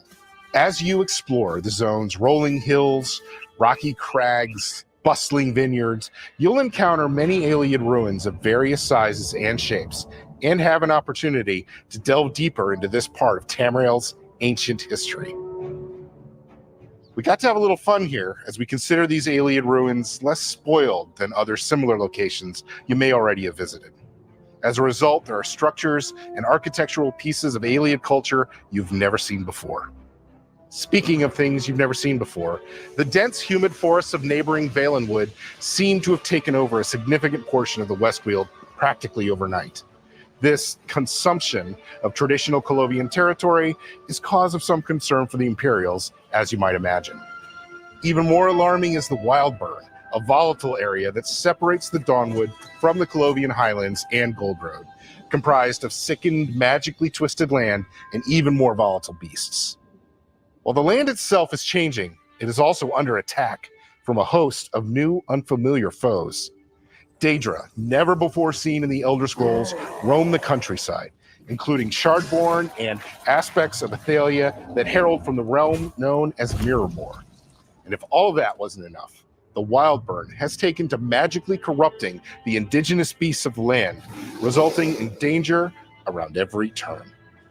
In the Westweald, we've created a beautiful world in flux, besieged by change itself. It's Imperials meet Wood Elves, meet Oblivion, and it's a world unlike anything we've created previously. We can't wait for you to explore it. I always love when we can share behind-the-scenes info about all the research and care that goes into creating a new zone. Rich, why don't you talk a little bit about what else players will encounter in Westweald? In addition to the main storyline, the zone contains new delves and public dungeons to explore, side quests to experience, and world bosses to contend with. Everything you would expect from a chapter. There's also an all-new 12-player trial to challenge your group, and the introduction of a new type of world event. And of course, there's all kinds of rewards that you can find in the new zone, including new item sets to loot and craft, unique collectibles to unlock, and special antiquities to scry and dig up, and a lot more. And of course, that's all in addition to the new scribing system. That's right. In previous chapters, we've added new classes like the Necromancer and most recently the Arcanist. We've also added new gameplay systems that we continually update, such as treasure hunting with antiquities, our deck-building card game, Tales of Tribute, even our housing and furnishing system, and of course, companion system, which allows you to bring an ally to fight alongside with you. This time with Gold Road, we're adding a new way to further tweak your builds just how you want them. We know everyone's been waiting patiently for more information on this new system, so let's kick it over to Kira to explain exactly how it works. Play Your Way is one of Elder Scrolls Online's biggest pillars, and we're always looking to give our players even more ownership over their characters and their skills. For scribing, our system focus was around roleplay and choice. We wanted to give our players the power to customize skills to enhance their roleplay and have more agency in choosing and creating those skills that are right for them. With scribing, we've created a new ability for every weapon skill line, and a few more. Each of these new skills, or grimoires, has customizable elements that you can swap out to suit your needs while maintaining a fun and balanced experience. Every grimoire has a base function, the thing it always does. For example, the new bow grimoire, Vault, has you shoot the ground with an enchanted arrow, creating an area of effect, and then backflip out of danger, enabling a quick tactical fire and escape ability. But you can personalize it from here. Every scribe skill also has 3 script slots, a primary, secondary, and tertiary, which allow you to change the ability's specifics. Want to double down on poison or bleed? Set one of those as the primary script of Vault, and now that's the damage type of its AoE. Primaries determine the main effect of the skill and its resource cost. But perhaps you're more of a ranged healer character. Keep it ally-focused and customize Vault with a heal primary and add either a heal over time or stamina recovery secondary for any allies in that area of effect. Secondaries are about individualizing that skill to better match with your build or roleplay. This is where we have more unique effects that tie into the identity of the parent skill line. For example, a unique bow secondary gives the player a stack of the Hawkeye bonus, increasing damage on their other bow abilities for a short duration. Finally, you're able to add a buff or debuff to Vault as its tertiary effect, perhaps minor maim, minor expedition, or minor vulnerability. That is a lot of ways to customize just this skill, and we have even more scripts and combinations to be revealed in the future. But scribing isn't just a system for tinkering with skills. It's also an exploration into the ancient origins of magic, following the legacy and discovering the secrets of the mage who first learned to manipulate those energies. You'll need to own the Gold Road chapter to unlock the system. One more thing.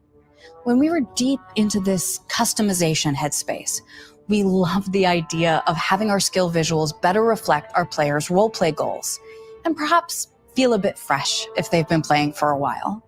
When Gold Road and Scribing launch, we'll also be adding a select number of skill styles. These styles are color variants of popular abilities from weapon, guild, and world skills. Like Wall of Elements will have a new purple version, Trap Beast orange, and Mage Light a green option, so that when you equip those abilities, you'll be able to select which version you want to see. By the way, in Gold Road, all of these skill styles will be earnable as in-game rewards. We have a lot more planned for skill styling in the updates after the chapter 2. We can't wait to share more about scribing and styling with the ESO community in the coming months, and see what new metas, builds, and more come out. See you soon. Scribing looks like it has the potential to really change the way our players play the game. We definitely believe it will, and scribing gives our players a level of flexibility with their builds they've never seen before in ESO. The new customizable abilities can be used by any class, allowing players to maximize an aspect of their build or perhaps give them a new way to fill a gap. And the system also provides a brand new avenue to customize their visuals too. We know just how important fashion is to our community. Well, the good news is you won't have to wait too long to play because scribing arrives with the Elder Scrolls Online Gold Road on June 3rd for PC and Mac and June 18th for Xbox and PlayStation consoles. And it's available to pre-purchase now. You can visit elderscrollsonline.com for more details. Now, as many of you watching might expect, this chapter isn't the only major release in 2024. There is a lot coming this year. We're kicking things off in March with Update 41 and our newest Dungeon DLC pack, which includes 2 new dungeons, Oathsworn Pit and Bedlam Vale. These 2 dungeons will have you explore a training ground for the followers of Malakath and a secret vault within the demi-realm of Maelstrom. Both dungeons help set the stage for the upcoming chapter release and storyline. These dungeons will be available in normal and veteran modes and have their own veteran hard mode difficulties with all the unique rewards you'd expect, including new item sets and collectibles. And as always with these DLCs, these new challenges can be purchased in the in-game Crown Store or they come free as part of ESO Plus. If you want to first look at these new dungeons, be sure and tune in to our next ESO live stream as we'll be joined by lead encounter designer Mike Finnegan to share all the details about this upcoming dungeon DLC. That's not all we have going throughout 2024 either. Update 43, which is scheduled to arrive in August, will be another base game update similar to what we did in 2023, and that includes a host of bug fixes and quality of life improvements, with some pretty exciting features, including something housing related. And finally, Update 44 will close the year out by introducing 2 new in-game companions, and something we're not quite ready to reveal yet, but to all our PvP-minded players, you might want to pay particular attention to this update. Well, you'll definitely want to keep an eye out for more information on our plans as the year progresses. Okay, we've gone over so much already, but as with any major chapter release, there's a ton of in-game rewards you can get when you pick up Gold Road. Let's find out more about the various additions and pre-purchase rewards for the Elder Scrolls Online Gold Road with community managers Jess and Kevin. Hi, everyone. I'm Jess Folsom, ESO's lead community manager, and I'm joined by my fellow community manager, Kevin Boley. We're here to tell you a little more about the new Gold Road chapter, its additions, and pre-purchase rewards. Thanks, Jess. And hey, everyone. As mentioned, the Elder Scrolls Online Gold Road arrives this summer on PC and Mac and on Xbox and PlayStation consoles. However, you can pre-purchase the chapter right now on elderscrollsonline.com and unlock in-game items, which we'll cover in just a minute. But first, let's talk about the different versions of Gold Road. Right. Depending on your history with the Elder Scrolls Online, there's bound to be an edition of Gold Road that suits you. If you're an existing player, the upgrade versions may be just right. If you're a new or returning player, the collection might be a good fit.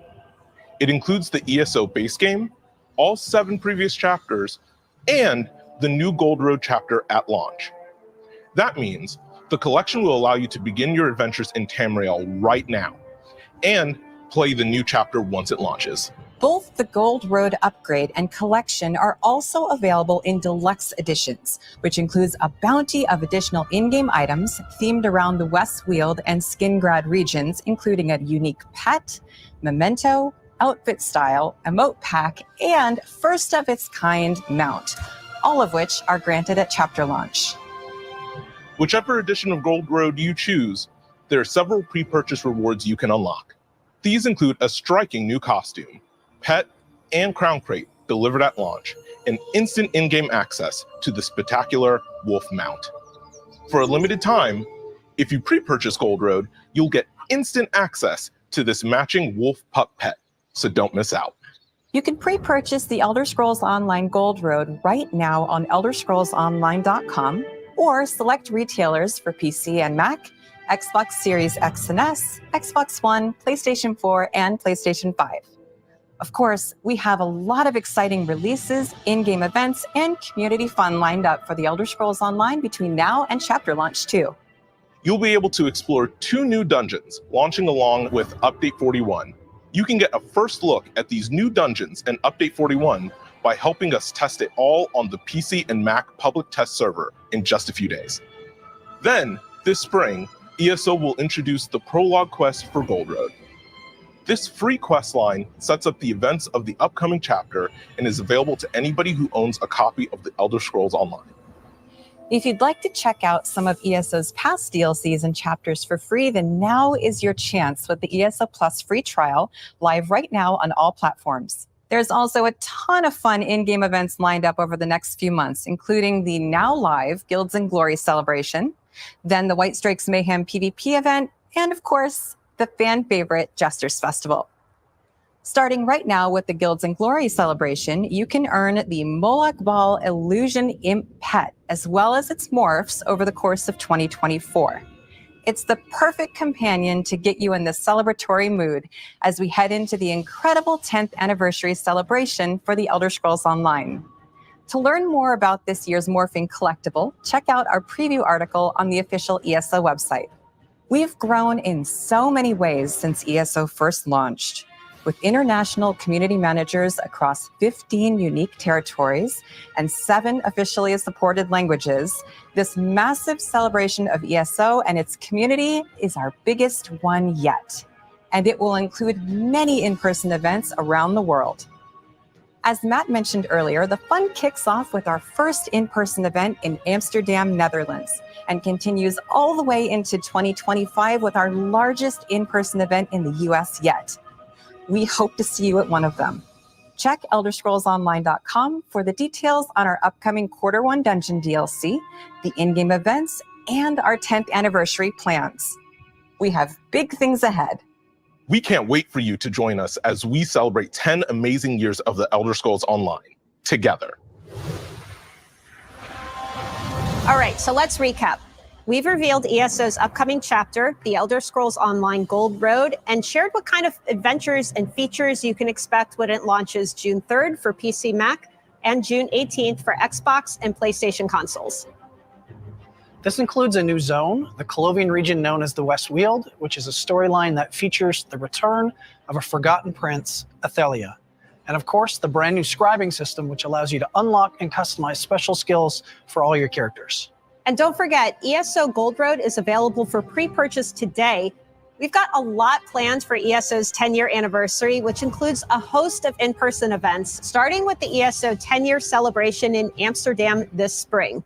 Make sure to RSVP if you haven't already done so. From all of us here at ZeniMax Online Studios, thank you for watching. Keep an eye out on our social channels and ElderScrollsOnline.com for more information on everything we've covered today. And don't forget to tune in next week for a first look at Update 41. We can't wait to share more details with you on the upcoming Gold Road chapter, anniversary celebration, and more later this year. Thanks again for joining us today, and we'll see you all next time.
finish all.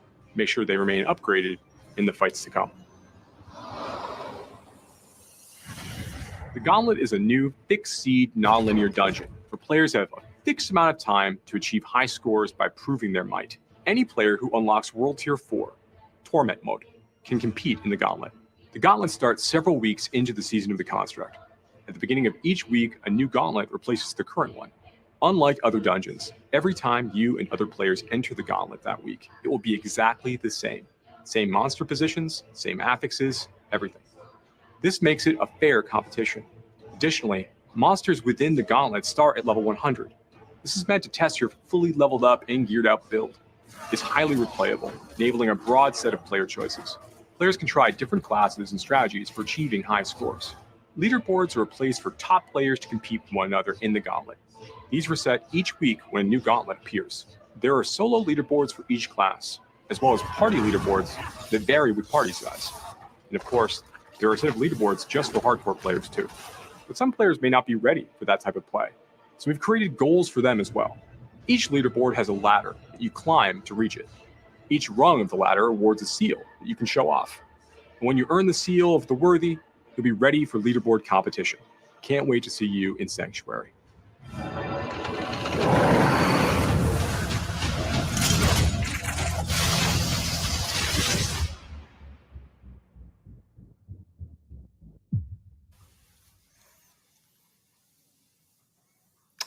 Hello, Diablo community. Welcome to another Diablo 4 developer update live stream.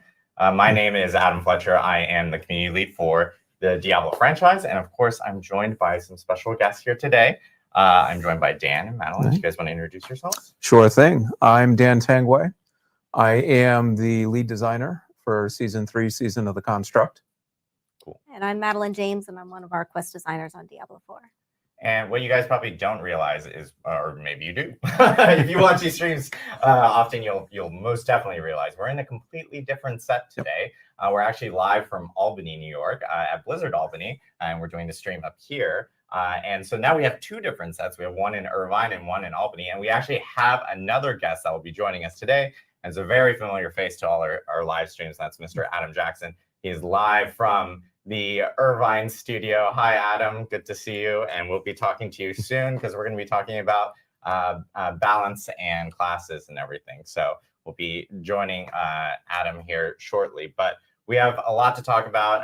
A lot with Season 3. We announced it earlier this week with Season of the Construct. We've seen a lot of cool feedback and great feedback from players related to the trailer and everything that released out earlier this week. But we did want to talk a little bit before we jump into Season 3 and those items. We do want to talk a little bit about the new year and obviously going through the holiday and Season 2, where we had a Season of Blood, where players got to jump in, of course, fight Lord Zir, jump into different blood harvests and everything. And what was awesome to see with Season of Blood was, or Season of Blood, is that we ended up getting really great feedback from players about how they enjoyed, some of the aspects with it. And, just hearing that feedback has helped us a whole lot in terms of how we're going to build out Diablo 4, especially in future seasons.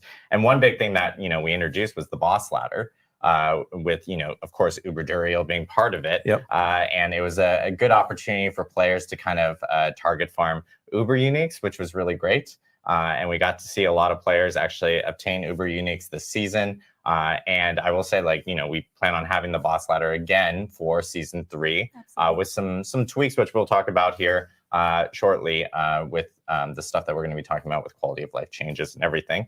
And of course, we had Abattoir of Zir. This was a new endgame feature that we ended up announcing at BlizzCon.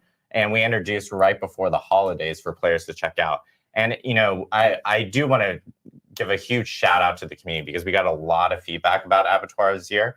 And this feedback is really important because we are planning on additional endgame activities in the future. I will say that Abattoir of Zir will not be present in Season 3, but based off the feedback we ended up hearing from players, we'll have more news to share in the future about, maybe next iterations or growth from what we've learned with that endgame feature with Abattoir of Zir. So thanks again to the community for all the great feedback with that. And then we have Midwinter Blight, which was our first event, our first holiday event in Diablo 4. where players got to actually collect really cool cosmetics. If you wanted to carry some bells and race around on your back or on your weapons and everything like that, you had the opportunity for that. Another good opportunity for our players to actually provide feedback, because this was our first like holiday event. And so we're actually going to have future holiday events. You guys will hear about one pretty soon in the future. And, you know, based off of a lot of great feedback we got, you'll be seeing that feedback applied to some of these future events that we have coming forward. And of course, at the end of the year, we ended up going over kind of all the big stats since Diablo 4 launched, and a ton of people have joined Diablo 4 to slay demons with us in Sanctuary, and a lot of people have died as well.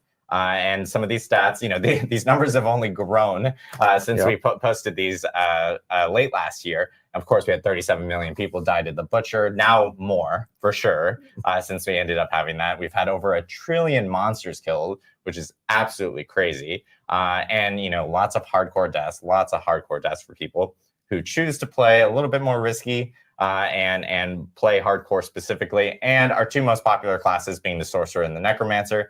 Not too surprised on the Necromancer. Necromancer is a fan favorite, has always been a fan favorite with D2 and D3. I actually, funny enough, I might actually be playing Necromancer here for Season 3. I don't know what you guys were planning on playing for Season 3, but... The team makes fun of me. I play Swerk every single season. That's my favorite. I played Swerk last season too, so I don't blame you. Well, I've been meaning to play Druid, so I might do that. There we go. The trend there. There we go. I did Druid in Season 1. I did Swerk in Season 2. Feeling Necromancer in Season 3, so I think that's going to be my choice there. But so it was great to see all the numbers and all the stats from Diablo 4 since launch. But today we are here to talk about Season 3, Season of the Construct. It's arriving January 23rd. Dan, do you want to give us a quick little rundown? Sure, yeah. So Season of the Construct is packed with a lot of content. And so there's a lot of things we're going to cover coming up. I mean, the first thing we're going to talk about is our all-new quest line that delves beneath the sands of Kyrgyzstan. Nothing good happens beneath the sands of Kyrgyzstan, so that's where we're headed. And in addition to that, as you've seen from a lot of the promotional materials, we are now introducing a seasonal companion called the Seneschal Construct. And that is something that you can upgrade and really kind of round out your builds in new ways. In addition to that, we have a couple of new repeatable activities. The first is the Vaults, which is an all-new dungeon type. And the second is Arcane Tremors, which is a new overworld activity. And last but surely not least, in terms of the Season 3 package, is the Gauntlet and leaderboards. And those are coming pretty soon. But we'll give you a bit of a tease right now, I think. Yeah, so I know a ton of stuff for Season 3. Yeah. This is most definitely the biggest season yet for Diablo 4, with a lot of content.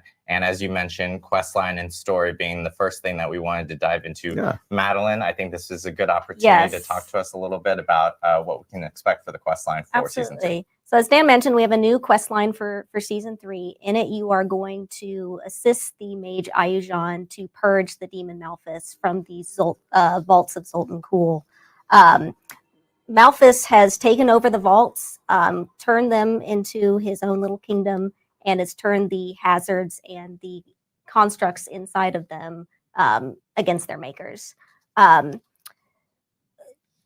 I think a good question to start with is kind of why constructs. It's a little bit of a departure from seasons past. You know, Season 1 dealt with malignancy, and Season 2 dealt with vampires, both stemming from Lilith's influence.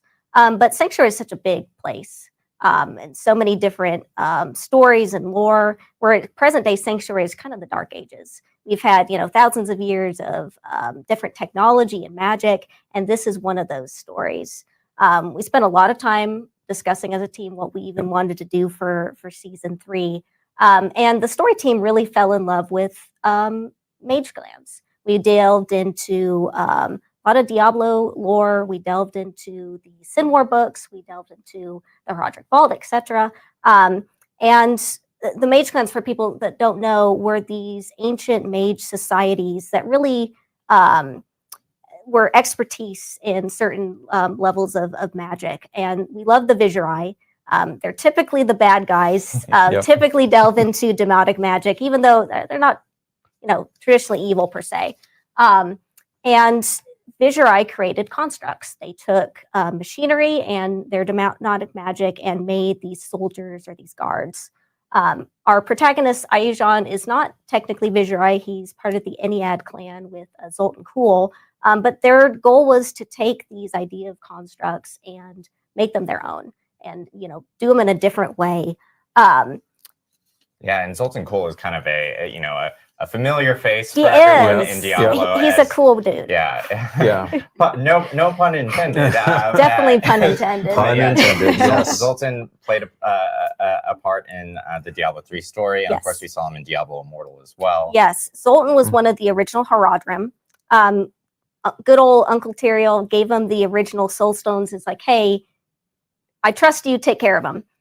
Zoltan went a little bit off script, and he's like, what if I made these better? And so he created his Dark Soul Stone, which was his own kind of flawed attempt at ending the eternal conflict.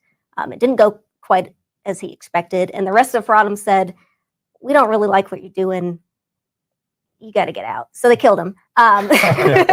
We're too frightened of you. But Zoltan and Ayujan knew each other in their youth and became business partners and eventually friends. And they shared this vision of, if we can create our own version of constructs and create this alternate power source that's not using demonic magic, the Loom,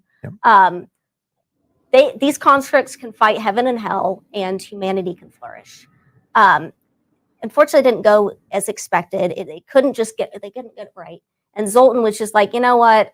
I'm going to move on to bigger and greater things. This is a failure. Let's move on. And Ayujan was like, no, we have something here. Let's keep going. And unfortunately, that created a rift in their friendship. And that rift allowed for the demon Malphus to infiltrate their work.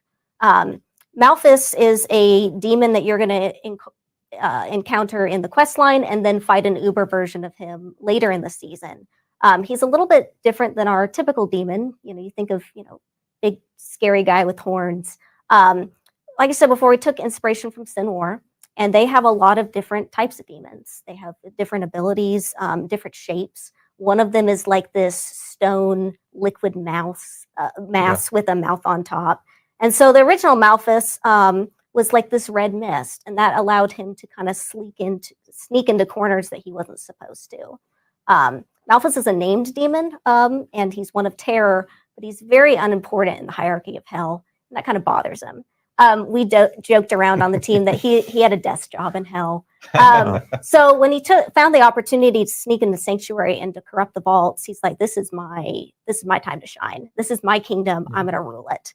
And he did that successfully for many, many years. And he might have gotten away with it forever, except he was a little bit too prideful. He's like, I'd like to sneak out and leave the vaults. Yeah, he's not satisfied with the vaults. He now wants to start trying to take over Sanctuary itself. And that's where the player comes in. Yeah. So I think we have footage of the quest line, the early parts. You are going to start in Gaia Cool, where Malphus's influence has seeped in. Villagers and demons don't typically go well. I can't even imagine their insurance rates.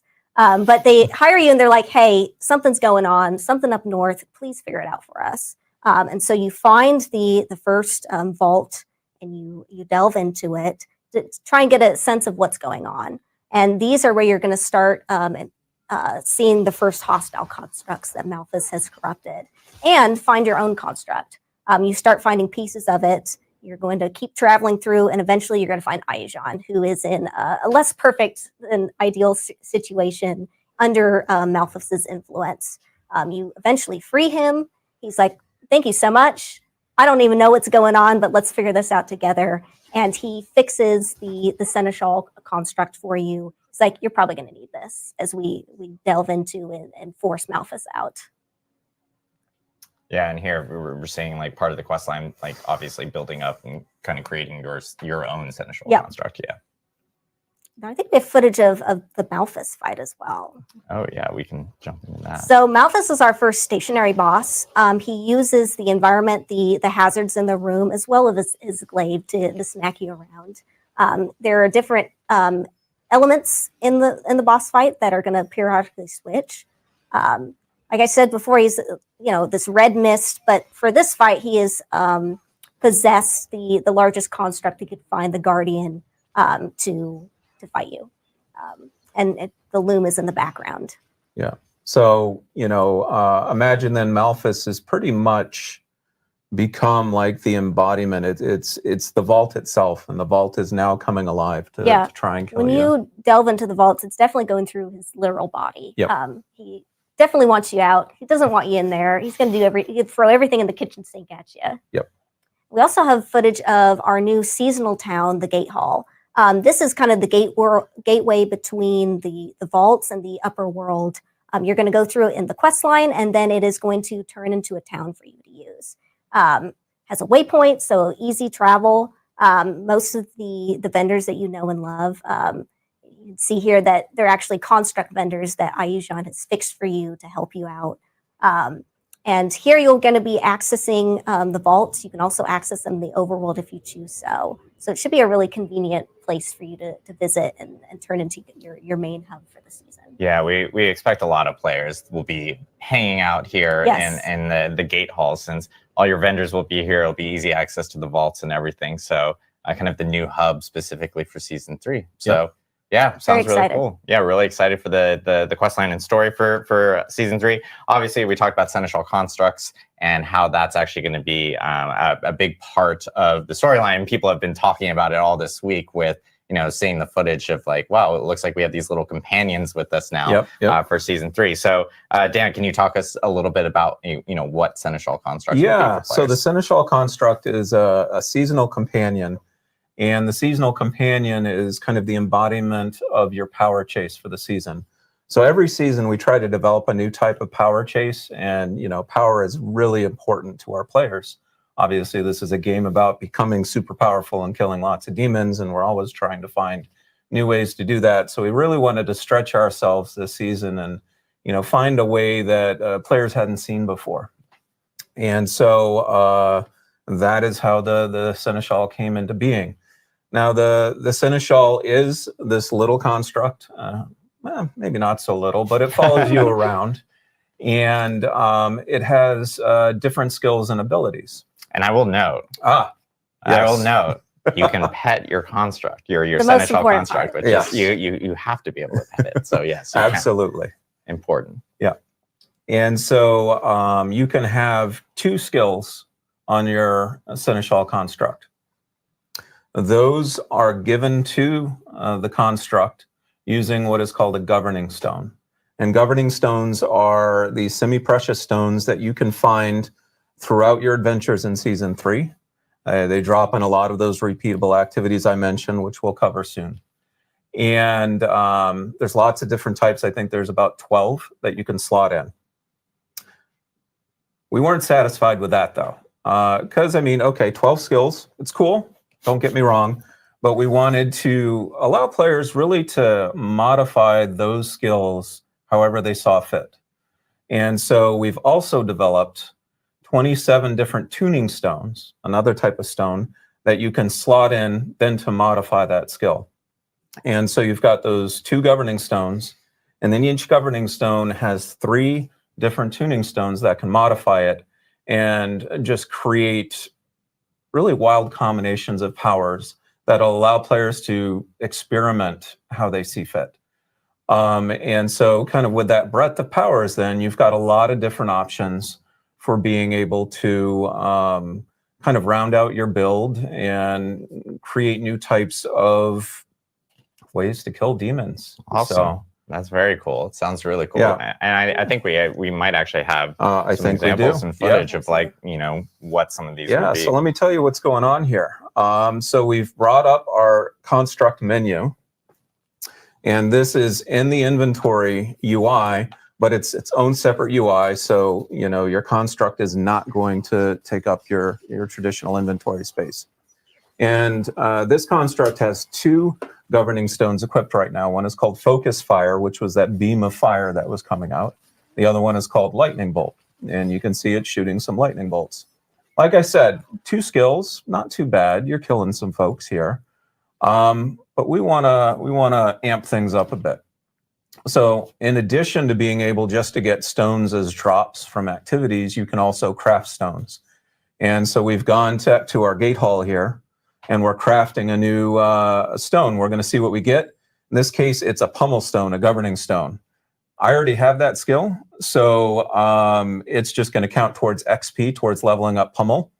And I'm going to kit out my seneschal a little bit different. So we've got focus fire, and I think the first thing we're going to add is voluminous support. Fancy way of saying that it's going to increase the area of effect for your attacks. We're also going to add electrocution. Now, even though focus fire is a fire attack, electrocution is going to add some lightning damage to it, and it's also going to add a little bit of chance of stun. And so now we're dipping our toes into this crowd control.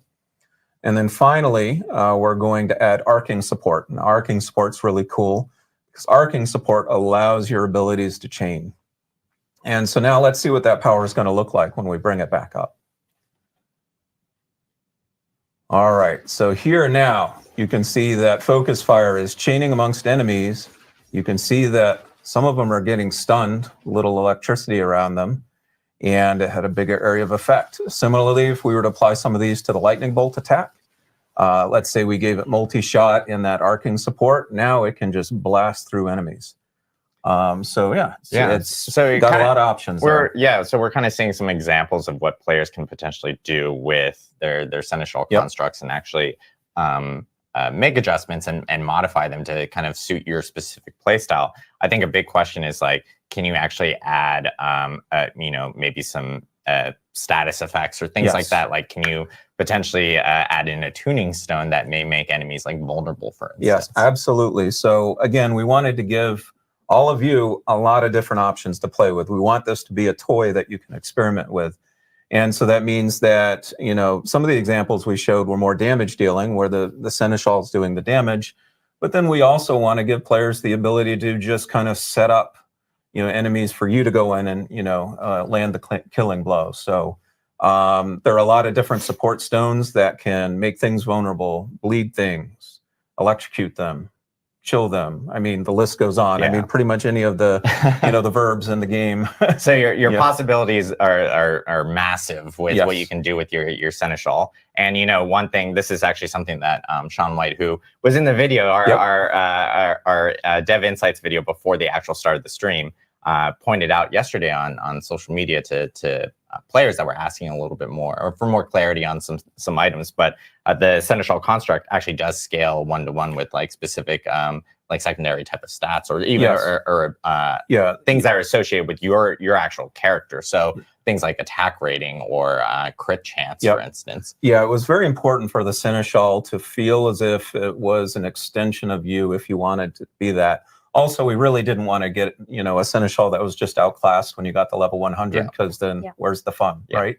So yes, absolutely, the seneschal will become more powerful as you become more powerful. Awesome. Yeah, so seneschal constructs obviously playing a huge role, and with the construct and you now being able to customize and change things up for how you want to play, there's new challenges and that are associated with the season 3 season of the construct, and one of them is vaults, which I know we do want to dive a little bit more into specifically. So do you guys want to talk a little bit more about vaults? Sure. Vaults are a new dungeon for the season, and we have 4 types of vaults. Like I said before, they are this extension of Malphas, and because of that, he has turned the hazards inside of them into enemies in and of themselves. We wanted to explore the fantasy of a environment that was hostile and it was ready to kill you often, and so they're filled with hazards that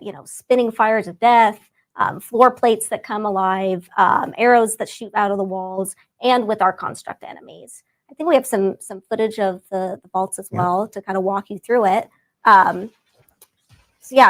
Constructs in them per usual. These, because they're so hostile and dangerous, we wanted them to have a good, be lucrative and be risk reward.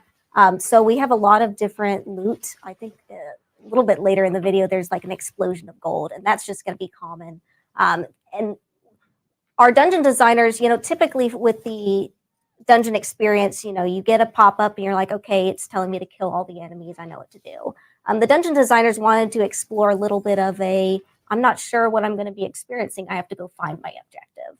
And so the objectives are vague a little bit on purpose, but typically vaults end in this, what we call informally as a death room, a danger room, where everything is being thrown at you, all the traps from the vault accumulated in one large room. So yeah, we're really excited it's a bit of new gameplay, dodging traps, and this is one of the danger rooms, for example. Yeah, we're really excited to get people to dive into this and experiment. And obviously with vaults, like tons of traps here. Yes. I know that there's some gameplay associated with kind of avoiding them and rewards associated with those as well. Yes, absolutely. So certainly Madeline has outlined a lot of the risks associated with vaults. I mean, those hazards are going to be pretty unforgiving. But if we're putting a lot of risks in front of you guys, we want to make sure there's a lot of rewards too. So you saw a little bit of it already with some of the basic chests in the vaults have been souped up. So they're, more rewarding than those chests you'd find in other dungeons. But there's another mechanic at play too, and that's called Zoltan's Warding. So as you enter a vault, after you've cleared some of Malphas's influence out of the vault, you can find the statue of Zoltan Kuhl, because of course Zoltan Kuhl, he has to have a statue. He's got to have a statue in every vault. I mean, that's just how he rolls, right? So if you're able to find a special, it's called a Pearl of Warding, you can offer that to the statue, and in return, the statue is going to grant you Zoltan's Warding. This is a buff. It doesn't really help your combat too much, but what it does is it gives you additional rewards. And you can see right there, there's kind of that glowing one to the side with the icon. That is a ward woven chest that contains extra rewards if you're able to keep that buff. And so as you get better and better at the vaults, you're going to start basically challenging yourself to keep the buff. And you keep the buff by avoiding the hazards. And so the gameplay really becomes focused on trying to make sure that you're moving as cleanly as possible through the vaults, in addition to fighting the enemies in order to get the highest payout.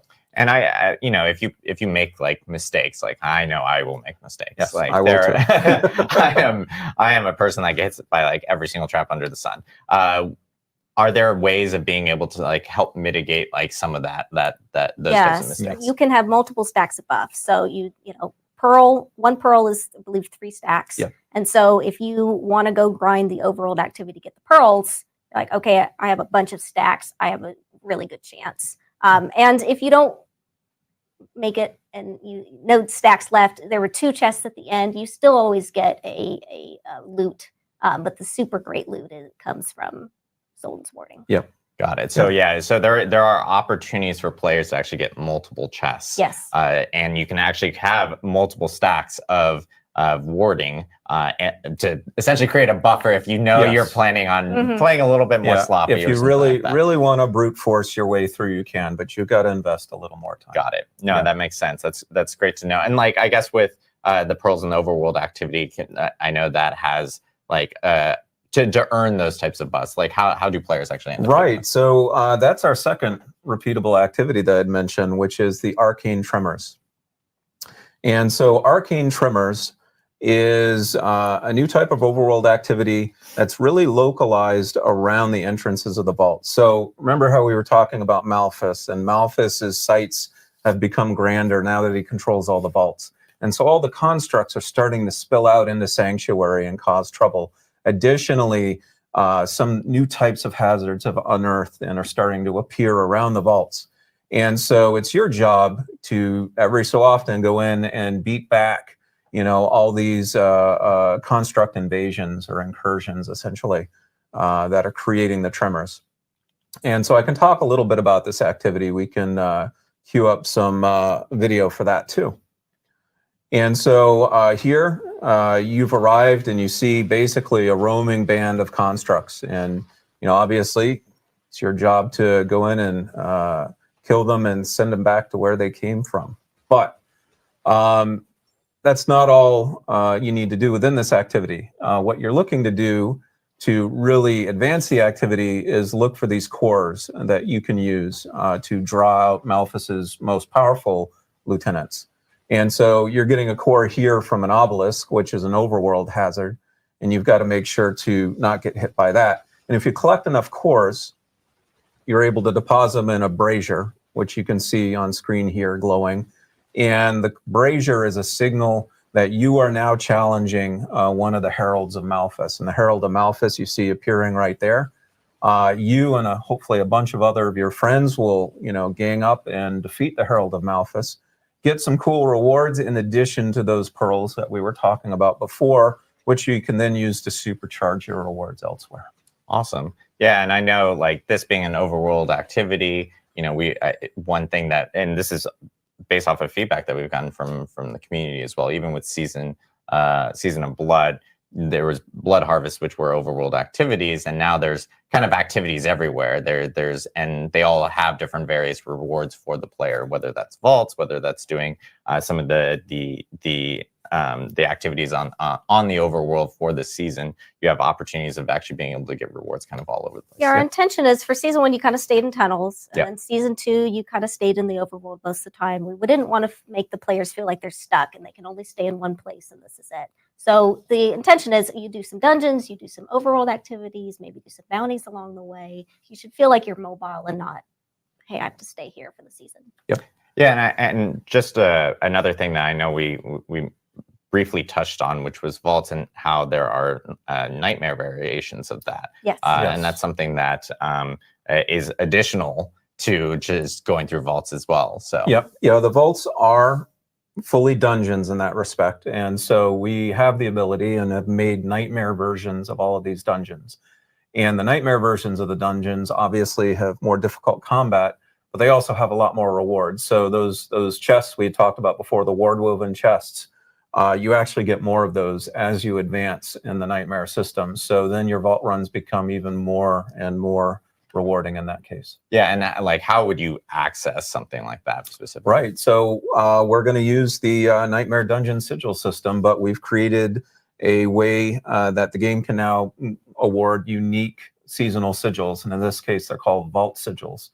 And so we did that because, for those folks who really want to focus in on vault play, you can earn the vault sigils, and now you can target farm the vaults instead of leaving it up to random chance. Very cool. Awesome. One last dungeon, the yes. mega uber dungeon. It's kind of it's very large. It's the best features of all the other vaults put into one, and that is where Malphus lives. And so you will be questline, you'll defeat him, and then uber version of him post questline for the rest of the season. And so there is an Uber version of Malphus that is even more challenging than the Quest version.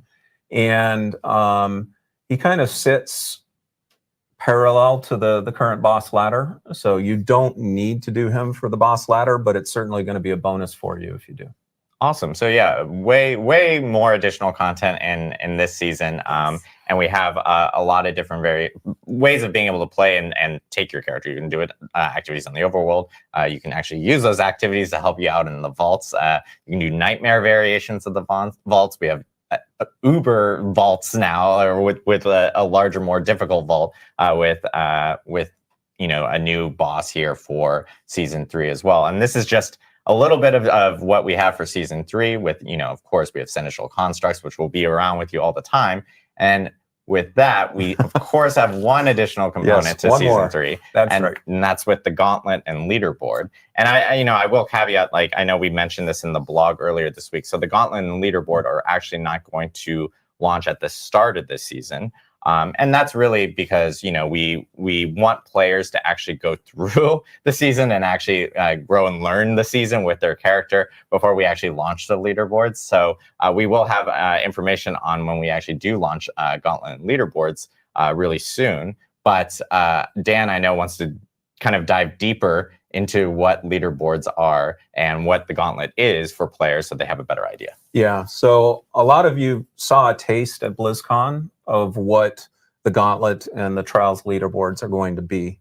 And so we can go in a bit more depth here. And hopefully start to answer some of your questions. So the Gauntlet is another new dungeon type. The Gauntlet is something that unlocks with the overall leaderboard feature in World Tier 4. And basically, that means that it's targeting more of your in-game players at this point.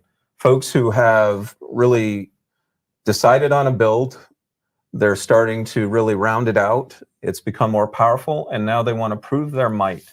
Not just to themselves, but obviously to show off and have bragging rights. So the Gauntlet itself, new type of dungeon, is kind of based around 3 different principles. The first is that it is fixed seed. The second is that it is non-linear. And thirdly, like I said, it's there to prove your might. And so I'm going to kind of unpack that a little bit. Fixed seed means really that it is trying to be as fair as possible for everyone. Everyone gets the same gauntlet every week. And so you're not fishing for, the best roll of a rift or something like that. Yeah. It's really a level playing field at this point. And let me tell you, that was kind of hard to do. Our game is not very good at doing one thing. It loves to do random things. But in this case, we felt competition demanded that it be fair. Yeah. Non-linear is really all about how the dungeon is laid out. It is not a dungeon where you travel from the beginning to the end. It's not about trying to get to the end as quickly as possible. It's about the choices you make while you're within that dungeon. And so the layout basically allows you to develop all manner of strategies. I mean, when we had people testing the dungeons, the gauntlets, there'd be arguments over, or not even arguments. Sometimes people would just kind of say, what was the best path you took? Oh, I think I can do better than that. And so a lot of it is trying to figure out your way through the dungeon each week. And then finally, proving your might is about killing enemies and gathering what we're calling proofs of might, and then trying to get the highest score possible. So it's not about just going fast. Certainly going fast helps, but it's really about how effective and efficient are you at combat. And that's going to be reflected in your score. And so at the end of a gauntlet, you're going to get a score, and you're going to say, okay, can I do better than that? And we're going to say, well, we've got a couple targets you can try and hit, but really you're going to be shooting for those leaderboards. Yeah. But let's circle back on strategies a little bit. Yeah. And I think we've got a little bit of video to help with that. So here's the gauntlet right here. It, for all intents and purposes, looks like a normal dungeon. But we said, again, it's World Tier 4. It's targeting level 100 players. So we're going to throw a dungeon boss at you right at the start. Yeah, and I will note, I know we're mentioning level 100. Technically, you can do Gauntlet before level 100. It's just probably more efficient to do it at level 100 just because it is an end game activity and it'll be challenging. I mean, if you think you're ready to tackle the Gauntlet below level 100, by all means. It's not tuned that way. And so here, you're fighting, the Tomb Lord, and he's pretty powerful, but you're more powerful. In that case, you defeated him. Now, the cool thing about defeating that boss is it doesn't drop loot, it drops a shrine. And that shrine can then be used as a power-up to, further increase your power within the Gauntlet. And there's other types of new shrines within the Gauntlet, too. We just hit previously here a Pillar of Proving. And that's a shrine that actually respawns all the enemies around you. Now, why would you want to do that? Because you want to kill them again and get their score, right? So we've got the Pillar of Proving. We've got the Pillar of Glory, which is a way to basically get a multiplier on your score. And we've even got chests scattered all throughout the dungeon that you can earn keys for. And you see keys up in the corner on the HUD there. And those keys give you even additional score. So a lot of the strategy of a gauntlet is, as a solo player at least, trying to find the most optimal path through it and use that as a way to, take your really cool build and get the highest score possible. And, something we saw in the footage, obviously the first thing we ran into was a boss, a Tomb Lord right there. And so you could technically take that Tomb Lord Yes. further into the dungeon Yeah. if you want to. Yeah. You're not stuck in the room. Yeah, right? you're not stuck in the room. You can draw that Tomb Lord right next to another shrine and do a combo, and then start building up even higher score. Exactly, and so that's the thing I think with gauntlets, like we're going to start to see some really, and because they change weekly, and these leaderboards will be weekly, we're going to see players kind of create different combinations of what's the best way of optimizing for the best score possible.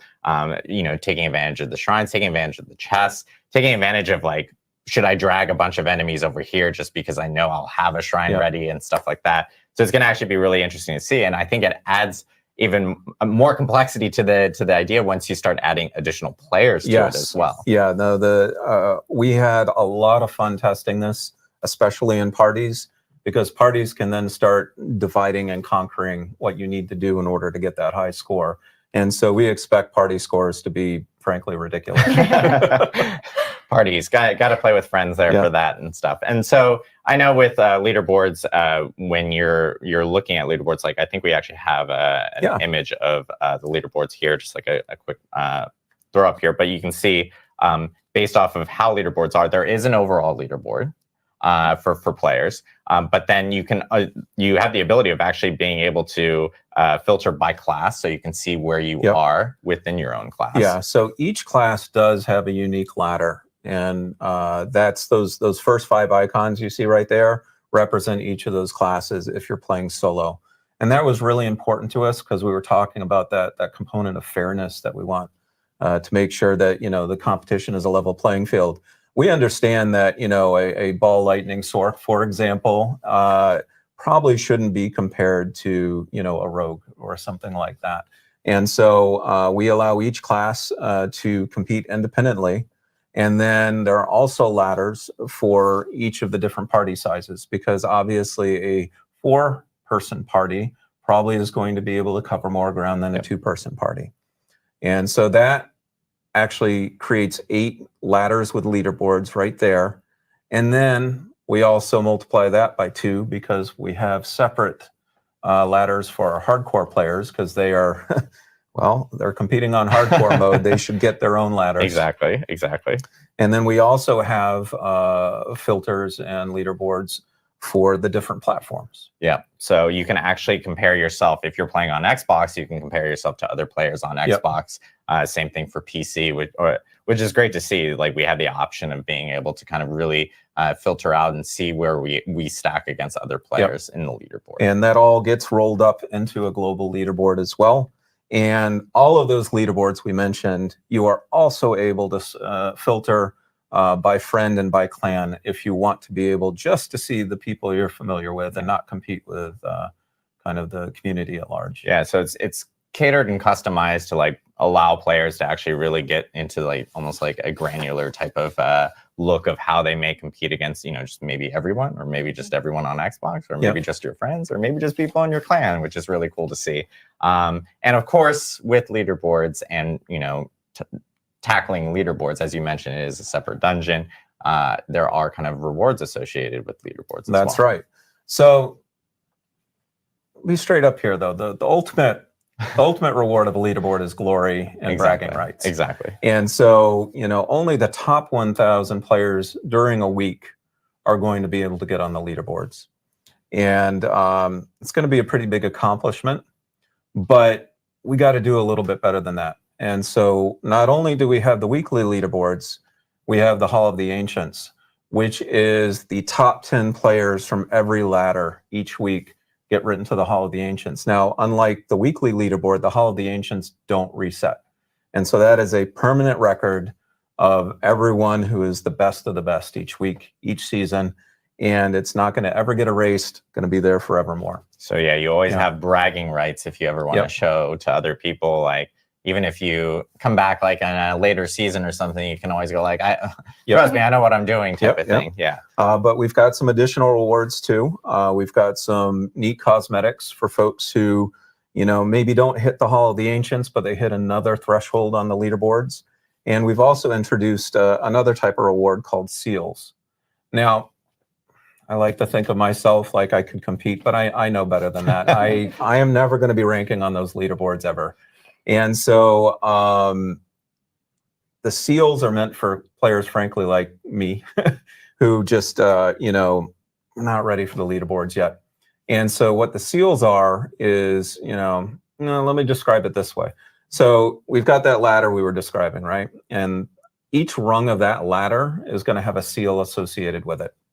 And so as you get better and better each week for that gauntlet, you're going to be able to earn seals and start ranking up in terms of the seals that you have. And it's going to go from kind of, I believe it's called Seal of the Blooded, which is the baseline, all the way up to Seal of the Worthy. And once you hit Seal of the Worthy, now you're ready, according to the game, to be able to compete in the leaderboards. So for myself, I'm probably just going to be trying to get Seal of the Worthy each week. But it's going to be right pretty there cool. with you. Seal of the Worthy is still something that's pretty cool that you can display to other players to let them know that, you know, you're still pretty good at the leaderboards. It's just maybe you're not on the leaderboard itself. I believe in you, Dan. Yeah. We believe in you. Yeah, belief is great, but I know my limits. So yeah. So lots of cool stuff for season 3. Gauntlet being a huge part of it. As we mentioned right at the beginning, that Gauntlet won't be at the start of the season, but we do plan. It is a season 3 thing. It is coming in season 3. We just want to make sure that players can actually grow their characters at the beginning of season 3. It's not like a speed run type of thing, just to jump into Gauntlet, especially on the first week of Gauntlet, if we were to have it with the launch of the actual season. So players can will hear more news about when Gauntlet actually hits really soon. We'll have information on that, and we'll be sharing that with players. But thank you guys for sharing a little bit about some of those season 3 components. Of course, with a new season, there's a new season journey, and there is a new battle pass. There's a lot of feedback that we got from players, and some data that we actually saw from players related to season journey, and some optimizations that we've kind of made to make it a little bit more friendly, a little bit better for players specifically. I know one big thing that we ended up hitting on specifically was, for instance, like the one of the components for season journey last season was like, hey, you need to kill 10 people in PvP, which made it a little difficult for some people, and we even saw that in some of our data from players. We're looking over the data, we're listening to your feedback, and PvP objectives just aren't that popular. And so because we're always keeping an eye on, you know, improving the game and improving the objectives for the season journey, we decided to modify some of the PvP objectives that exist. And then there's one in particular that we ripped out. It just had such a low completion rate. So yeah, there's been optimizations based off of player feedback, and of course data that we've seen from that end. And then I know that one big thing is like some of the rewards associated with season journey. We kind of amped them up a little bit. No, it's super important for us to make sure that the season journey is rewarding. I mean, it's one of the backbones of our season, and if folks feel as if they're not compelled to, you know, go in and participate, then that's a miss for us. So, you know, we went back and really took a close look at the rewards and amped them up in a couple of key ways. The first way we amped them up is we made sure that it was a good vehicle for earning some of those governing stones and tuning stones we talked about.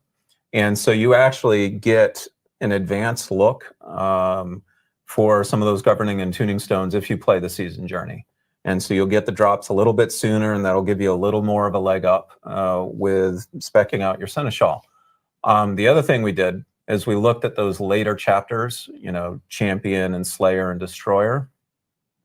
And we said, wow, those still don't feel rewarding enough. I mean, we're asking players to do a lot there. We're asking them to go into the boss ladder, defeat bosses, you know, really invest a lot of time. So we wanted to make sure those rewards felt meaty.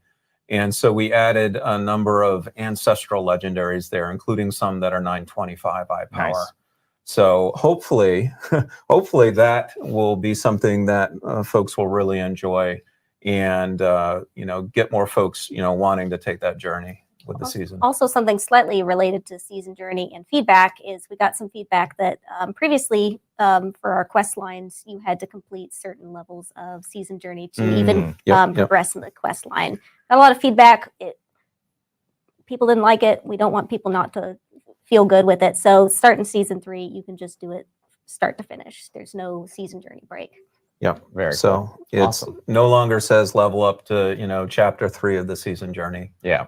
Most definitely. Yeah. It's and again, community feedback has been so helpful for us, especially as we have been iterating on seasons and going from season to season. So it's been super great. Another big thing that's coming with at least season 3 is it's a cosmetic that I think a lot of players have been looking forward to. First, actually, let's actually jump into all this. Actually, can you throw that graphic back up? There we go. So there are a lot of new cosmetics coming. One big thing I know that was really popular with season 2 was the town portal skins. Love those town portals. Everyone is rolling with the blood portal. I am not rolling with the blood portal. I'm like the one person that's rolling with like the angelic wings one. If there's other people like that, like shout out to those people. You're part of my crew. But there are also cool new skins and of course new emotes that are coming with the new premium battle pass for season 3. And then one item that I think we actually haven't really added to since launch is emblems specifically. Emblems are kind of like on your character title or on your character on the character bar for your screen. I have been rocking the Tree of Whispers one for a long time. I'm going to put it into retirement because we are adding new ones here. I believe we're adding, I think it's 3, I believe. Yeah, so you will get 2 new emblems per your adventures in the season journey, and then 3 through the battle pass. Awesome. So yeah, we're adding in emblems. I know that's something that people were asking about because we've always had the 3 at launch. And so this now gives you the opportunity of actually collecting additional emblems in season 3. And of course, season blessings are also getting adjusted for the new season, because I know with the last season, of course, they were specifically catered towards Season of Blood. This one is, of course, being updated for Season 3, including items that affect like tuning stones, for instance, specifically for players. So Season Blessings will be getting updated for this new season. And then I know that one thing that people, and something I mentioned in the beginning, which is the boss ladder items, that is most definitely coming back for season 3, so players can expect to have the opportunity of being able to tackle through the boss ladder. And we actually do have some optimizations that we'll be talking about here really shortly related to being able to jump into boss ladders. So yeah, lots of stuff for season 3. Tons of stuff for season 3. Biggest season yet for Diablo 4. And we covered a lot. I'm looking forward to people jumping in. It begins on January 23rd, where players will be able to actually jump in and create new characters for the season. So Dan, Madeline, thank you guys so much. Oh, you're welcome. Really appreciate it. And then I know for the next part of our broadcast, we're actually going to use some amazing tech. First time we're doing this because we now have 2 different sets. One here in Albany, which is themed like Cathedral of Light. We're in a colder environment. It is cold outside in Albany. I'm not used to that as a California person. I'm sorry about that. I landed lots of snow. But it's like Cathedral of Light, Fractured Peaks, kind of feeling. And of course, we'll be going to Irvine, where we're in like I hate to say the bits of hell. Irvine is not like hell, I promise. I lived there. But our studio is like that. And that we are going to be joined by Adam Jackson. Adam, hopefully you're there. There you are. Hello. Hey, I hope you can hear me. I'm always paranoid. I can hear you live from Irvine. Cool. And Adam, they always call it the Adam and Adam show whenever you and I are on. And of course, we're going to be talking a little bit about some of the balance changes coming with season 3 and what players can expect, and a little bit about some of the philosophy as well of what you have kind of, or what you want to actually present to the players of what they can expect going forward, especially with Gauntlet being involved. So do you want to take it away? Yeah, totally. Got lots to talk about today, so I'm pretty excited. So I'm really going to be going over 3 different major topics today when we talk about what's coming in for season 3 and beyond. So the first one is, I think, what everybody expects. We have some new class updates coming. A little bit of a caveat here, though. I'm not going to be going over every single note or every single update, but I am going to give you kind of a high level of what's coming for every class. But you'll definitely find out some more stuff when you look into the patch notes and see other things we're doing. And patch notes are going to be coming out very soon, like tomorrow. Tomorrow, actually, yeah. They're Yeah. coming out tomorrow, so players can expect to see them tomorrow. We'll give you a preview today, but you'll see the full patch notes tomorrow. Correct. So it'll be a preview, but you'll still get an idea of kind of what we're thinking and what we're doing. Next, I want to do a brief explanation of kind of how we currently view class balance. The game's gone through a lot. We've been out for a little while. We also have the gauntlet coming. So, a lot of changes coming, and we're going to be adapting to it. And then the last thing is kind of a roadmap for our plans for seasonal updates going forward. I kind of want to give people some more concrete ideas of when we update and how we update. So first, we're going to start with the class updates. So first, for the Barbarian, we got a few things going on. The first one is some big improvements to charge. Right now, charge is, you need a bunch of different legendaries and other effects to make it really kind of sing and be powerful. And we're going to be moving a lot of power to the baseline skill from legendaries and other effects. It's going to do a lot more damage now than it did before. We might be insane, but I think it's really cool, and so we're going to do it. But you can see here kind of Season 2 what the damage numbers look like. Did like 1,200, and then Season 3, it's like 12,000. So, like 8x or something like that. So it's going to do a lot of damage now, baseline. Of course, legendaries are adjusted to compensate, but yeah, you should have a lot more fun with it out the gate. We're also doing a lot of buffs to key passives, such as Walking Arsenal, to kind of keep them up to date with the one that most people pick, that shall not be named. And then also we're adjusting a lot of shouts. We got a lot of feedback that players don't really like feeling kind of mandatory that they put all the different shouts on their bar. I played a Barbarian last season. I know how it feels. So we're trying to kind of walk this line where we want it to be fun and you can put all the shouts on your bar, but it's not required and you kind of feel like there's good reasons not to. So we've done some changes there. And, if I were a betting man, I'd say I'd put my money into, charge and maybe some key passives as far as things that I think you'll be happy to see. So I think you'll be kind of happy with our changes there. Adam, whenever we have you on, you have to talk about class stonks. And this is I do class like my stonks. stonks. Yes. So next, let's go over to the Sorcerer. Again, these aren't all the changes. These are just high-level stuff. First one is, we know that Sorcerer players have kind of had some pain trying to apply vulnerable to enemies, so we're giving it to Lightning Spear now. So just baseline, Lightning Spear, when it crits enemies, will now make them vulnerable. So you have another avenue that isn't Frost Nova to consistently apply it.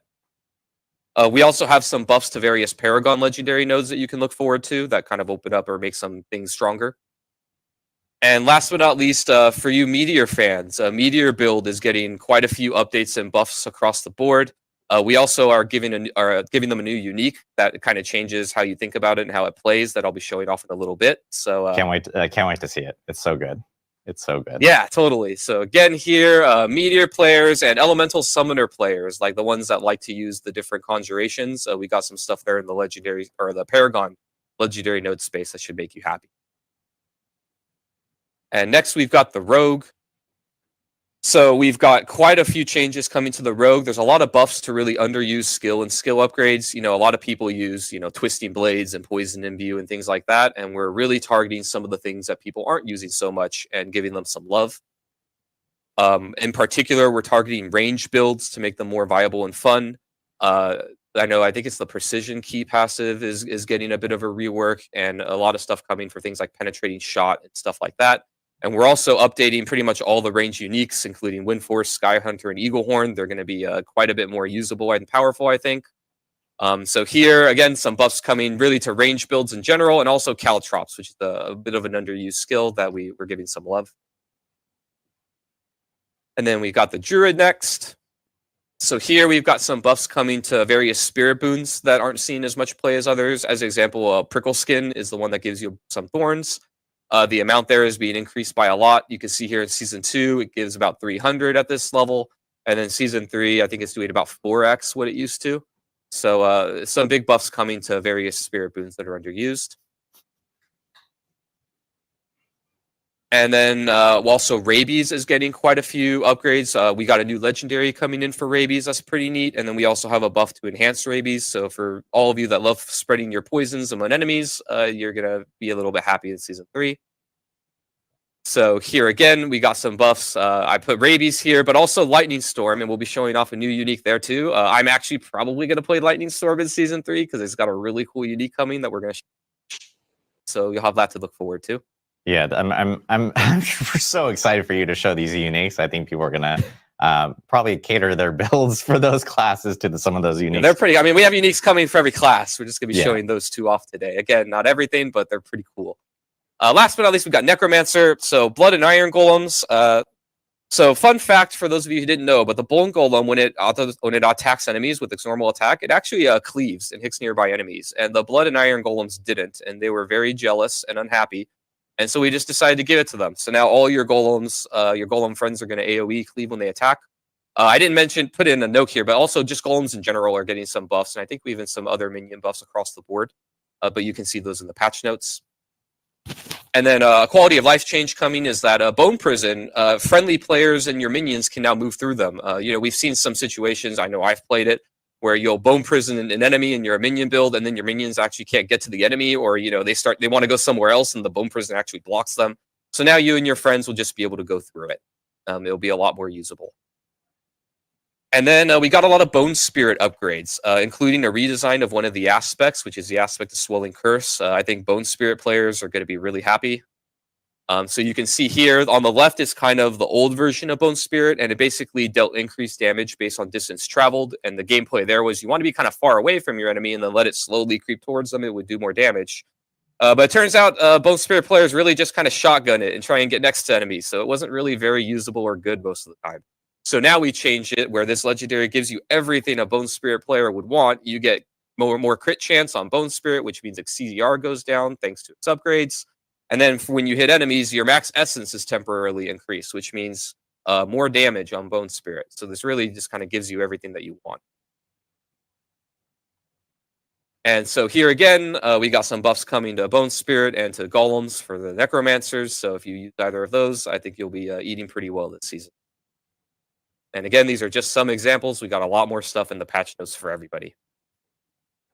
Next, let's go over a couple of new uniques. So the first one is that Meteor one I talked about. So this unique is the Starfall Coordinate. It basically being like a spender skill into a charge-based skill. So now you can actually run Meteor with other things like Fireball or Incinerate or Firewall. And it makes it into a very powerful cooldown-based skill that summons a bunch of meteors. It also synergizes with your enchantment. And you basically just drop a lot more meteors around like carpet bombing enemies with them. It's pretty awesome. And then the next one is the new Druid unique. This is for Lightning Storm. Basically what this does is it makes your Lightning Storm grow quicker so you can get up to that maximum amount. I think it's 4 or 5 stacks really quickly. And then also when your lightning bolts crit, an additional lightning bolt will come down and do more damage. And that additional lightning bolt also, it's still a lightning storm lightning bolt. So you get all of your synergies with all of your other effects. So basically it turns into lightning everywhere. Is just pretty cool when you combine it with all of the other lightning-based legendaries and stuff. Next, now that we're done with the class updates, I kind of want to talk a little bit about how we've been viewing class balance and how we're going to be thinking about going forward in Season 3 and beyond. So one of the things that we've been talking about a lot on the team is kind of thinking about how should we be updating the game when it comes to buffing and nerfing classes and builds, and then also how often should we update it. And I kind of want to get a little into the weeds here to understand where we're coming from. So first is that we want to balance kind of 2 competing concepts that are always at odds with each other that we believe players want that really make for a fun game and a fun experience, particularly in Diablo 4. But this is honestly kind of true for most games as far as when they update when it comes to balance. So the first one is we believe that players really want to feel like you all can have fun with powerful builds that you discover. Kind of a core part of playing these games is you think outside the box, or you discover something, or maybe even you follow a guide, but you find something that's really cool and awesome, and then you want to go wreck demons and kill stuff with it, right? You want to feel like you have this sense of permanence where you can make something, it's going to be cool, and you can go and have fun with it. But then on the flip side, here we also believe that players want the meta to refresh so that the same things aren't obviously the best choices forever. Right, looking back at Season 2, easy thing to point to is Ball Lightning, right? Ball Lightning was really fun and awesome. Newsflash, it was also kind of bugged. But during Season 2, a lot of people had a lot of fun with it. But we believe that, if we just kept things like Ball Lightning or Hoda Barb or these things that are really powerful for many seasons over and over, not only Sorcerer players in the case of Ball Lightning, but even players of other classes would start to feel this kind of gravitational pull and a lot of pressure to play the things that are obviously more powerful than other things. And then players would start to feel pigeonholed into being forced to play very specific things. And so kind of this dichotomy of these two competing factors where you want to have a sense of permanence and finding things and having fun and not being afraid that Blizzard's going to take it away from you. But you also want to have a sense of, the same thing isn't strong forever. And you look at the leaderboards or you look on forums or wherever you look for your feedback, and everybody just is playing the same things and you feel like not everything is viable, right? So in this vein, some of the larger changes that you're going to see in Season 3 that are kind of bug fixes or nerfs, and before a lot during BlizzCon and before we've talked about how you want to give players a heads up of what's coming.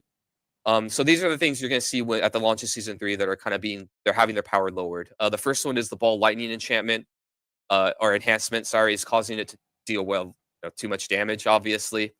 The rogues have also been getting extra combo points via very specific unique interactions. That's made them very powerful. Twisting Blades, again on the rogue, and Poison Imbue have had some interactions that we're cleaning up that makes it do more damage than was intended. The Druid very recently kind of climbed to the top of the power level in the game due to kind of an unfortunate interaction with Blurred Beast, where you can double dip damage. And really, we've had a couple cases like this earlier in the game, so we're redesigning this legendary power, where you can kind of apply a dot or some effect, and then something else does damage based on the dot, or dealing damage on something else, and then that damage double dips and then just goes into crazy town really quick. So we're nipping that in the bud. For the Barbarian, the Hammer of the Ancients, the Violent Hammer of the Ancients, which is one of the upgrades that you can get, was always being applied whether or not you had it, and we're cleaning that up. So basically, everybody would always take the other upgrade, and then they were getting both. And then Overpower, this is more of an oversight, not a bug, but it was kind of just too strong in general. If you remember when Season 2 launched, we redid all the combat math in the game, and back then Overpower, nobody was really playing it, and then we really wanted to give it some love, and we definitely did. So it's a little bit too strong right now, and so it's just getting toned down.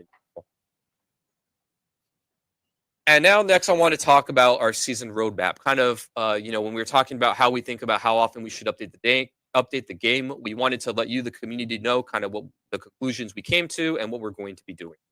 So right now our plan is to update the game twice per season when it comes to class balance, and really just class updates. We're going to do one update at the launch of a season where you're going to see more kind of large scale things. The meta is kind of expected to shift a little more. And then we also plan to do a mid-season update, and that'll come somewhere around the center of the season, depending on the exact dates of patch cycle. So you'll get a little bit smaller of an update there, but still something that'll, do a bunch of buffs, and we're going to detail what you can expect from these. So first, let's talk about season launch and what you can expect when a new season comes when it comes to classes and systems, so on in balance. So the first thing is we're going to be giving you some new content. You can count on this. We're going to be giving new legendaries and uniques that are added to the game. The amount that we do can be variable, but what we can commit to is that every class should be getting something new in this space. So you can expect some amount of new legendaries and some amount of new uniques that'll give you new toys to play with. Next, there are balance updates. We'll be doing both balance and design updates for all the classes. And by design updates, I mean, some more in-depth things where we change around functionality rather than just moving numbers up and down. Again, the amount is variable here. It kind of depends on the needs of the game at the time and how much other stuff that we're doing. But as a general idea, just so you can know what to expect, we plan to do many buffs to things that are underperforming, a few nerfs to the things that are really overperforming, and then bug fixes, which can honestly be both buffs or nerfs, depending on what the actual bug is. And then we also plan to do other game updates. Our team isn't really only just doing classes. We also look at monster balance and feel. We do systems with drop rates and things like that. How quickly players can get things that let them have access to different types of content, all of that. So you can expect that at the beginning of a season. And then last but not least are larger updates and initiatives, right? These aren't guaranteed every season. But we want to launch these when they're ready. These are kind of, the big things that really shake up the game and change how players fundamentally interact with things. An example of some things here, or a couple things that we did in Season 2, we updated the resistance math and combat math to the game, and that was kind of a really big change of just how players interact with monsters and how they interact with their gear and stats and how they scale things. But we also do support for other things that might not seem so obvious, like content like Abattoir of Zir, where we have to go and look at the monsters, we have to look at the scaling, we have to when they do these things. So, we support all of those larger updates and initiatives as well, and you can expect these kinds of things going forward in seasons. But again, not every season. Just depends on when it's ready to come out. And next, let's talk about the mid-season patch and kind of what that looks like. So the first thing is we want to bring back previous season fan favorites. One of the nice things about a seasonal kind of model for a game is that we can experiment with things and then bring back the things that work. So an example of where we did this before was the Malignant Reigns. A lot of the Malignant Hearts in Season 1 had really cool designs that people really liked and got attached to. And we were able to bring that back in the form of unique reigns, right? Going forward, we think that the way that we bring back these designs could be legendaries, uniques, or even other ways, right? Like we can maybe just add it as Paragon nodes or passives or actives or other ways in skill tree. We don't really want to be limited to it must always be uniques or it must always be legendaries. But what we do want to limit ourselves to is that we definitely want to promise that we can do one thing per class. And we also think that we can pull from all seasonal designs, not only from the previous season, right? If the design of the power mechanic of a season doesn't really fit into something that's evergreen for players, then we don't want to be limited to trying to shoehorn it in. We may just bring back, maybe a lot of Malignant Hearts or a lot of Blood Seals people really got attached to. We don't want to be limited to like, oh, we can only bring back 4 or 5 things, and then we can never bring more. So we're just going to kind of look like what happened in the past and people liked, and then bring some of those things back. And then the balance updates, we also want to do this in the mid-season patch. The scope of this will be smaller compared to the beginning of the season. And we also want to do other game updates, like I said before, to monsters, systems, drop rates, and some of those things. We also want to try and mix in a lot of buffs for each class. And then we will be doing bug fixes, and these will be both buffs and nerfs. And we'll go into a little more detail of that in a minute. And then we're really going to try and hit this goal. No promises. These are famous last words for me. But, we want to try and do few to no nerfs that really aren't bugs. And our kind of thinking and philosophy here is that we know that unlike the beginning of a season, players spent a lot of time farming for these things. And we don't want you to be scared of making powerful stuff and then knowing that we're going to take it away if it's too strong, right? And we want to have a sense of permanence when you start a season that you can try and target something that's cool and then finish it. But sometimes we need to if something's way too far out of control, particularly now that we have the gauntlet coming in. And our plan is to really broadcast the nerfs, whether they're design or bug fixes, before the mid-season update, so that you have an idea of what's coming, so that you can adjust your builds and play accordingly. So now let's give a couple examples here of kind of, if these things that existed in Season 3 and beyond, how would we think about and how would we handle these in a mid-season patch? So, in Season 2, like I mentioned before, the Hammer of the Ancients, this upgrade, Violent Hammer of the Ancients, was just always being applied, right? Basically, overpower builds were just getting 30% more multiplicative damage for free. It was a bug, not intended at all. This is something that we would fix in a mid-season patch. So, like, if this happened in Season 3, you could expect that in the mid-season patch, we would bug fix this, and, that would be a nerf to that build. On the other hand, a little bit more complicated one. So if you remember Ossified Essence, you Necromancer players, this was your key passive, and it was really, really, really good. It basically says that your bone skills deal more damage based on each point of essence you have above 50. The gameplay here that we had intended was, you try and increase your mass essence, which is a fun little itemization game that you have. But then you also have some gameplay of trying to only cast and then get back to max as soon as you can. So you care about resource regen. Like, there's all these cool gameplay and itemization things going on. What we didn't anticipate, though, was that players would get as much max essence as they were able to, or that they were able to keep it as high as they were able to. And those were really just oversights on our part. So then in Season 2, we nerfed this by 50%, a whopping 50%. And I still think this is probably one of the strongest key passives in the game. That's how good it was. It's really good. But, it still keeps all the gameplay that it had before. So what if this existed in Season 3? Well, here, this would kind of be more of a question mark for us. We may fix it in the mid-season patch. We would definitely fix it at the start of next season. But technically, this isn't a bug. It's just something that is just really strong that we kind of had an oversight about. Here, we would be looking at, community feedback. How badly is it warping the meta? Are other builds in Necromancer really not able to function at all because this one is so much better? We'd be looking at more things like that are qualitative types of feedback, and then make a judgment call there. And, in these cases, this is where it gets really noodly. Sometimes we may be wrong, but we're going to really try and lean on the side of not changing unless we really feel like it's needed to keep the game healthy. So again, kind of a recap, a TLDR. First, our strategy here with players is to communicate early and communicate often. We want to let you know, particularly when it comes to nerfs, what's coming and really what we're thinking. And then again, at the start of the season, you can expect some new content in the form of legendaries and uniques. We'll also be getting some more in-depth balance updates, including design updates to things that we feel we could do better at. Lots of buffs, few nerfs, but bug fixes that are both buffs and nerfs to keep the game in a healthy state. And then in the mid-season patch, you get new content in the form of previous fan favorites from other seasons. And then we will be doing a balance patch. It'll be a bit smaller. It'll be mostly buffs and then bug fixes that are both buffs and nerfs. And hopefully few to no design nerfs is what we're going to try and commit to.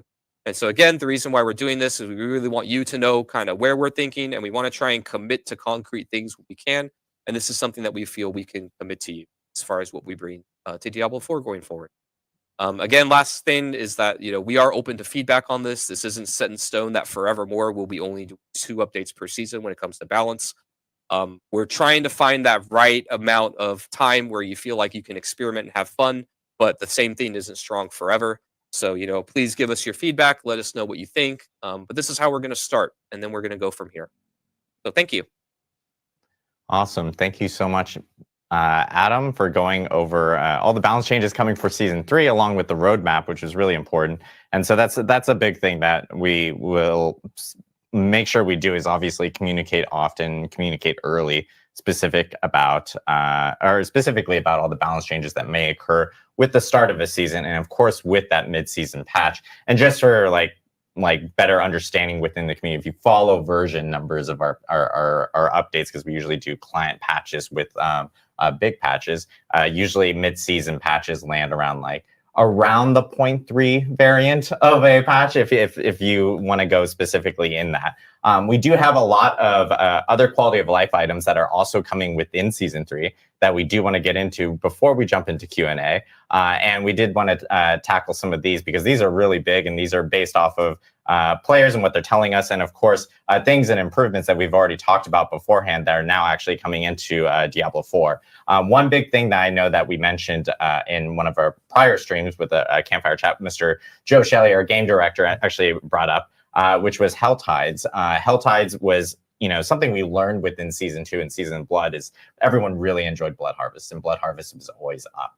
Hell Tides, though, were kind of timed in specific moments. And, Hell Tides was something that we wanted to improve upon for players. And now Hell Tides will actually be up pretty much all the time.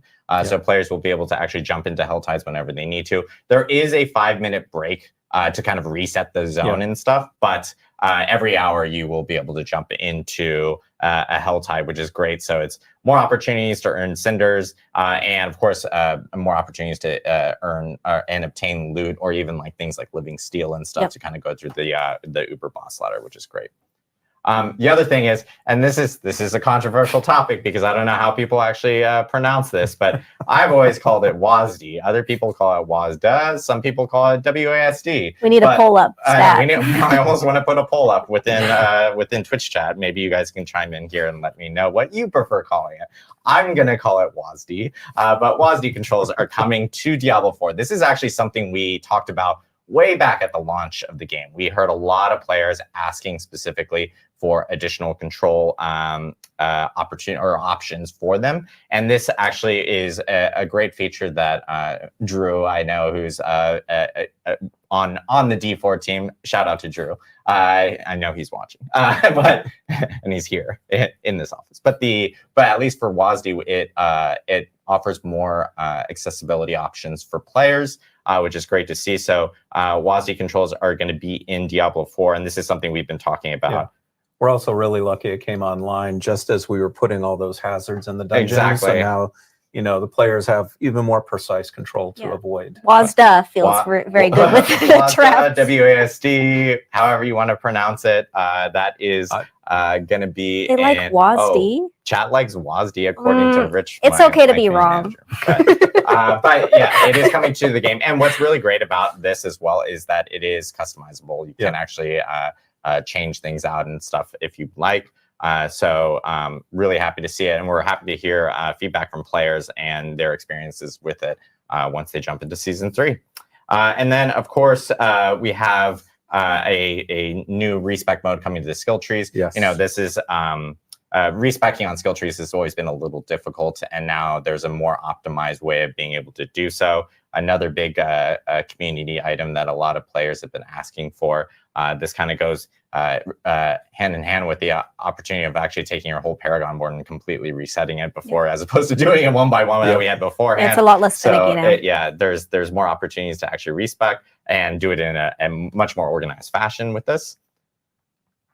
And then this has been a huge one. This is specifically for console players. I probably get this question maybe like once every single day about gold trading. Obviously, more gold is in the Diablo 4 economy or ecosphere with season, especially since season 2.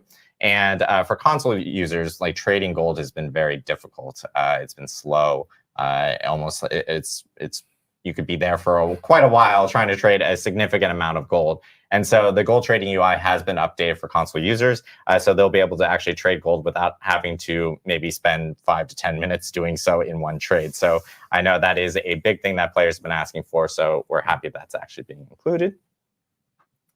And then this one is also kind of calling back to what Joe Shelley had brought up in a prior campfire chat, which was higher item scaling in World Tier 4. I think he used a really good example of how World Bosses was kind of like, hey, you get 925 gear off of them. And at times it feels like maybe that's like the most optimized way of doing it. And it didn't feel very rewarding in other types of activities, such as like Nightmare Dungeons, for example. So higher item scaling in World Tier 4 is actually coming into Season 3 and going forward for Diablo 4. So even when you're doing like higher Nightmare Dungeons, you're going to have way more opportunities of actually obtaining eye level 925 gear, as opposed to before, where it was a much lower chance and it felt like you should be doing other types of activities beforehand. So making sure that there's more options available, as opposed to just kind of pigeonholing yourself into maybe timed world bosses and stuff like that from that end. And then this one is a point of feedback that we've gotten from a lot of players. And this is something that, we kind of optimized within Season 2 last year. Things like the Living Steel buff based off of community feedback was really big. And so we're actually increasing opportunities to earn the Beast and Ice summoning items. So this kind of goes back to what I was saying earlier in our stream, where with the boss ladder, there will be more opportunities for players to kind of jump into those. So there'll be additional summoning items for Beast and Ice, which will then, of course, help you eventually get to Uberduriel. And this goes hand in hand with some of the Living Steel buffs that we ended up doing in Season 2 within Helltide. So a lot of quality of life updates, and there's additional ones that players will end up seeing within the patch notes that will be releasing tomorrow. So you should check out the patch notes. They'll be hitting on Diablo4.com. Specifically for all the details and all the items that even Adam Jackson was talking about earlier. Now we come to the part where I always mess up names, but actually before we do that, I'm breaking order. Our wonderful production group here is going to be like, "What's wrong with you, Adam?" One thing I did want to call out is we actually have a new promo for Twitch starting with Season 3, and that is our Support a Streamer promo. We had the Support a Streamer for Season 1. We have it again for Season 2. It is a new amount that players can actually earn. This time it's different. Before, we only had a select group of streamers. I think it was like around like 2,000 streamers that signed up and opted in. Now it's for any streamer that streams Diablo 4. Thank you, Twitch, for making the engineering updates to allow for it to be just across the whole entire category. Any streamer that is streaming Diablo 4, if you're a viewer and you happen to be watching them, you can either purchase a sub from them or gift a sub, and to a total of 2. So it could be 1 gifted, 1 purchase, or 2 gifted, and you'll actually end up earning the amount as well. You just need to make sure that your Battle.net account is actually linked with your Twitch account, and you are watching a participating Diablo 4 streamer. It'll note it on their channels and stuff for you to earn that mount. So that is coming, and there'll be a blog later today about that specific Twitch Support a Streamer program that's going to be launching with the start of Season 3 on January 23rd. So make sure to check it out. And I believe it's actually going to be running for quite a while, like a month or so. Oh, nice. So players will be able to kind of take part in that. from their end. But now our favorite part, which is the Q&A. And we're actually going to be going back and forth between Irvine and here in Albany, because Adam Jackson, of course, is still with us to answer any specific questions related to class and class balance that players may have. But I know one question that as we queue up questions specifically from our side and have my live feed right here, will attempt to not butcher names. Maybe I will. Spoilers. But one question that we do have is, how have the team's thoughts changed in regards to balance since Diablo 4's release? This is a question for Mr. Adam Jackson and Irvine. If you could help us with that answer. Yeah, let me think. It's a deep question, but I think, okay. So I guess we'll start with, because there's like a long history of balance, right? I think there's actually a very good story, and we could start even before launch and going into launch and how we thought about things. But I think we'll start with like season 1 and the transition from kind of the launch version of the game into our first season, right? Obviously, when we launched the game, we had some pretty benign ideals, I think, of, hey, we want all the classes to be within a certain power range of each other, and everything should be viable for everyone. And, basically everything feels good, and there's a lot of different ways to play, right? And then one of the issues that we ran into this season 1 that I think is interesting to talk about is we realized that in our quest to make items and item stats really fun and powerful and interesting, we had over budgeted on quite a few of them. And I think just in the interest of time, I'll pick on cooldown reduction. It's a very scary stat to me and the team. So, we realized in the launch version game, the cooldown reduction was too high, right? And so players are basically able to solve cooldown reduction, use that with air quotes, and get to a point where they had very low, if any, cooldowns on a lot of their skills. And this was true for many stats, not just cooldown reduction. But one of the problems that we knew was going to come up that was a kind of future us problem, or really almost immediately us problem, is that if we let players solve these things, whether it's defensive stats, cooldown reduction, resource, whatever it may be, and we let them solve it only in gear, then we're going to get to a state where we can't give exciting things to you anymore that you're going to be really happy about and that will feel impactful, because you just got it all in gear, right? And while gear does need to be cool and interesting, if you completely solve these things, I can't give you a legendary power, or I can't give you something late game that really buffs and changes your build in a meaningful way if you got it from just one source. And so then we launched season 1, and we're like, okay, we're going to kind of eat our vegetables here, and we're going to preserve the long-term health of the game, but we're going to do these very necessary nerfs, and there are quite a few, right? And even at the time we did this, we knew, we tried to mix in a bunch of buffs and, try and make it feel good, but we just didn't hit the mark, right? We kind of failed in that endeavor. We did, do the necessary things to bring the game in a long-term healthy state, but it came at the cost of player fun and player sentiment. And so you went from the beginning preseason to season 1, and the game overall just got quite a bit less fun because you were just less powerful and you weren't compensated enough from the player point of view. And so we kind of learned a lesson there of like, we need to be a little bit more thoughtful and careful of when we roll out these things and how we roll them out, and then also how we communicate it, right? Because we didn't really tell people the intricacies of these problems. We just came out with a patch and let you figure it out, and that didn't go too well, right? So then in season 2 came around, and we did a big combat math update to the game. We were kind of a little worried because we had to kind of thread this needle of, we also were nerfing player power because we changed a lot of multiplicative synergies to be additive, but we wanted to do it in a way where you felt more powerful and it felt more fun and fair. So we had to do a lot of more work on the monster side and balance monsters to the new expected player power when vulnerable is not always multiplicative and all of these other crazy things going on. And I think we threaded that needle really well. A little bit to my surprise, I'll be honest, I was a little scared going into it because it's just such a big update, right? And then we also decided during season 2, when it came to balance, that instead of trying to nerf and whack-a-mole things that are really strong and immediately take them away, because it's not supposed to be that way, we just kind of let it ride. And so that's why you saw things like Ball Lightning, Hoda Barb, the Druid, Poison Druid, Rogue combo, like many classes had just something that was kind of crazy. And we just let it go. But even now, towards the end of season 2, we're seeing that, some people are starting to be a little upset, like, hey, these same builds are just killing everything. And if I want to do the really hard content, I have to be one of these things because that's the only thing that works. And obviously, we don't want that to be the future of the game forever. And so now we're trying to come up with a more balanced approach of how we see these things. And that's why, again, I was saying kind of in my presentation, we're thinking a lot of, how often do we update actually really matters, I think, from your point of view as a player, because that determines how long you are safe to do something that feels crazy and awesome and powerful. But then also how we update the game matters as well, of like, hey, are we okay with, you know, 1 or 2 things being really strong for a while, or what is the range that something can be too strong before we consider it a problem? That's another subject that maybe I like to go into in the future, or more in depth in the future. But I think that kind of answers the question. It's already a little long-winded, so I'll leave it there. All good. No, I appreciate it, Adam. And so we're going to go through some additional questions. I might be going back to Adam, but I know one question that we at least have gotten regarding season 3 is, this is from Ice Vixen. I'm attempting. What about group play in vaults? How does that specifically work? Because obviously there's like the warding buff and everything. How do rewards kind of associate with that?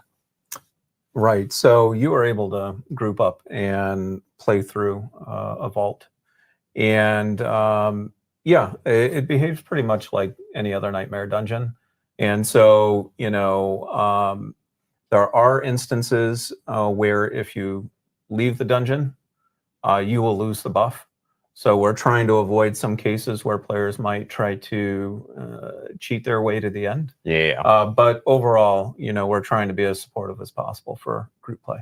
Awesome. Makes sense. And then I know this is a question back for Adam, a popular question regarding minion builds and plans for minion builds. I know this one has been brought up in chat quite often.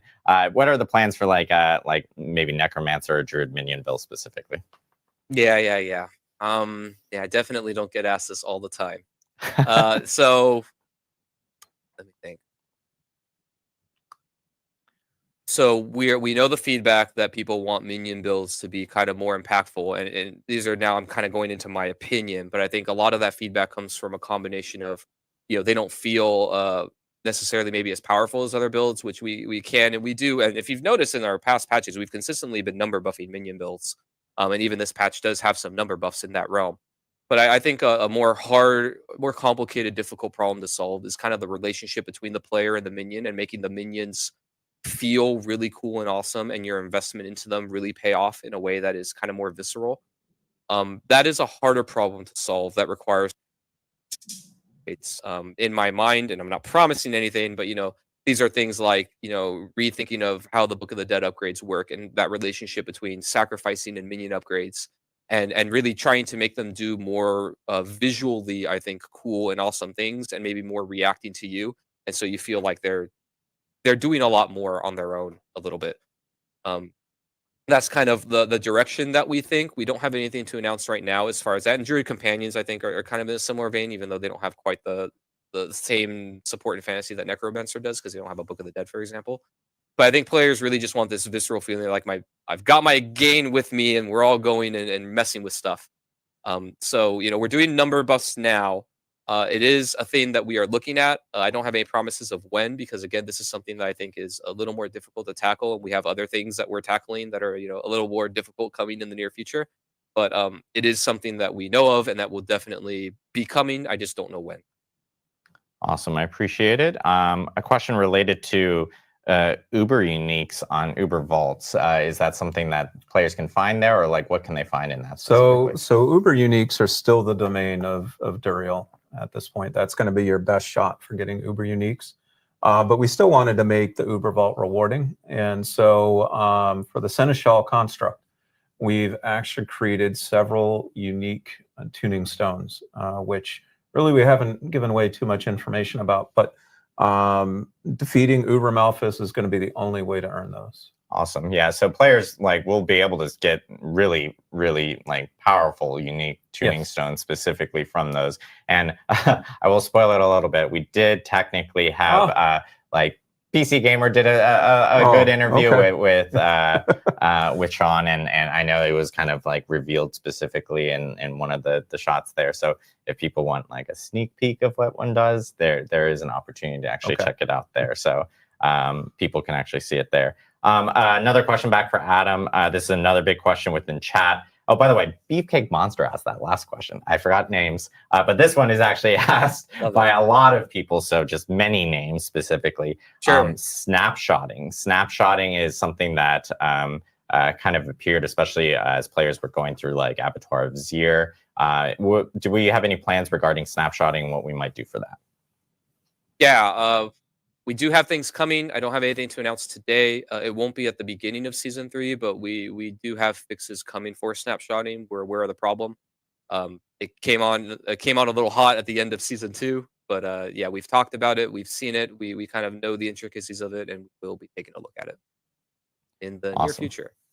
Awesome. I appreciate it. A question that I've also seen a few times in chat about Zoltan Kuhl, funny enough, do we like encounter Zoltan Kuhl in this? Do not encounter him. He is still dead. No digging up his head this time, but you will hear his voice. We have several lore books that drop throughout the vaults, and generally his presence, and Ayujan speaks of him quite often. Of course, we have to hear Zoltan Kuhl and his wonderful voice Yes. of talking down to everyone. So that makes perfect sense. I know a question regarding the vault specifically. Is that an area that players can actually maybe potentially level up Paragon glyphs, or is that still something that is tied to Nightmare Dungeons? So the Nightmare versions of Vault should work the same way as Nightmare Dungeons in that respect. And Awesome. you should be able to level up your glyphs there too. Awesome. Yeah, I know that a lot of people were hearing about the Nightmare Vaults and they're going like, well, does that serve also the same? Like, can I do almost like get both objectives in one type of thing, which you now can? And that was from Galley055 who asked that question specifically. And then I know a question we have from UN Tanks Up. Bad. Terrible, Adam. How many times can we do the gauntlet in a week? So we have not restricted players' access to the gauntlet. I think it's the type of content we want people to try and master. And in order to be able to do that, you've got to be able to practice and you've got to be able to improve. And so really you can play it as much or as little as you want. Which is a change, again, from something like a Nightmare Dungeon where you need a sigil. The only requirement right now is that you are World Tier 4 and that you think you're ready. Yeah. So again, you can jump into these specifically before, gauntlets specifically before hitting level 100. Usually preferred to go in at level 100, but you can try tackling it a little bit earlier if you want. And you can do it as many times as you want, which is really cool. So I'm excited to see how players optimize because, of course, they change every single week and they get to kind of like learn and they get to kind of maybe modify based on how many people are within their party, which is really, really cool. A question that we also have been getting regarding some of the I lost my question now. I'm so bad at this. The itemization updates that we have talked about in the past. A lot of people are asking like, hey, is that still on track for season 4? This one was specifically from Fermel. Yes, that is still on track for season 4. We have a really massive itemization update coming specifically for that season. And we'll have more news to share as we get closer to season 4. But for right now, we don't have news to share with the community for season 3 regarding that. But it will be pretty significant, and we'll be talking about that more in a future stream here coming down the line. And then let's see, any updates regarding like some of the group finders or social features? I know that is also another big question that a lot of players have been asking over the last couple of months, specifically about, hey, are we making any changes and everything towards that? And really, this is something that we addressed at BlizzCon as well. I think Tiffany answered this one, where it is something that we're looking into, and the team is obviously seeing the feedback, and it's something that we're planning on working and making better through the lifetime of Diablo 4.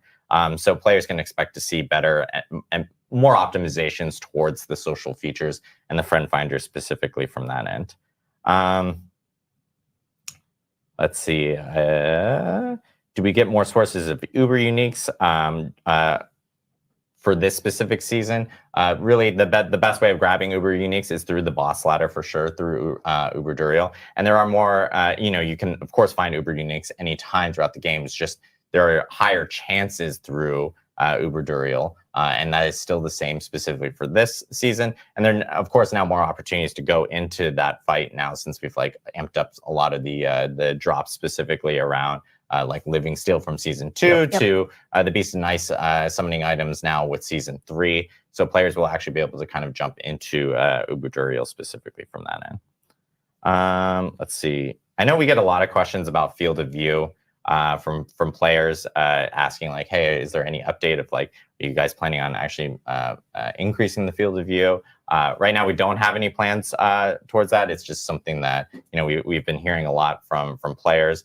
There's a lot of work that, of course, has to go into something like that. But you know, whenever we do have an update, we'll make sure to actually provide that specifically on that end. Codex updates is another big thing because people have been asking about, you know, the Codex updates. I'm just like kind of shotgunning. I'm seeing like words appear in chat. I'm like, oh yeah, that thing. That is something that we talked about before, and that work is currently underway, and that will also be part of a future season. And it is a massive update. It's something that we had talked about beforehand on previous streams, which was kind of helping out with inventory, making sure those specific aspects were like pulled out of inventory and kind of stored within the character or cataloged within the character. So we will have more info on when that actually ends up hitting soon. But there's a ton of things that are coming to D4 to help address a lot of some of this community feedback specifically on that end. And then question regarding Gauntlet. This is from RM Dragonheart. Will you be able to inspect the top players in Gauntlet and see what builds they're potentially using? So you will be able to inspect the top players from Gauntlet. There'll be a link from the leaderboard to a player's profile. And you'll be able to see what they're playing currently. But we do not save a snapshot right now of what they played at that moment. Got it. Awesome. Yeah. So yeah, if you want to see kind of like, you know, top builds and stuff like that, you have the opportunity to, but it does, if they happen to change their build overnight or something like that, it's going to grab whatever that existing build is specifically from that end. And then I know we've gotten, or this was a question from Max, not TV, regarding Malphus. Do we have any plans of Malphus becoming maybe potentially an endgame boss outside of the season? Or are we planning on maybe, you know, introducing it in like a boss ladder in the future? Right. So every season, you know, much as Adam described for Power, you know, we take a look at those elements that we really liked from a previous season to see if we can bring them forward. Certainly people on the team like fighting Malphus. Hopefully y'all enjoy fighting Malphus too. If you like fighting him enough, then perhaps in the future, yeah, we could bring him over to the boss ladder. Yeah, but just like Farshawn. Yeah, but we're no commitments to that quite yet. Awesome. Cool. Well, I know we went through some questions here, and we're a little over beyond. We're aiming for 90 minutes. We're a little beyond. It's totally fine though.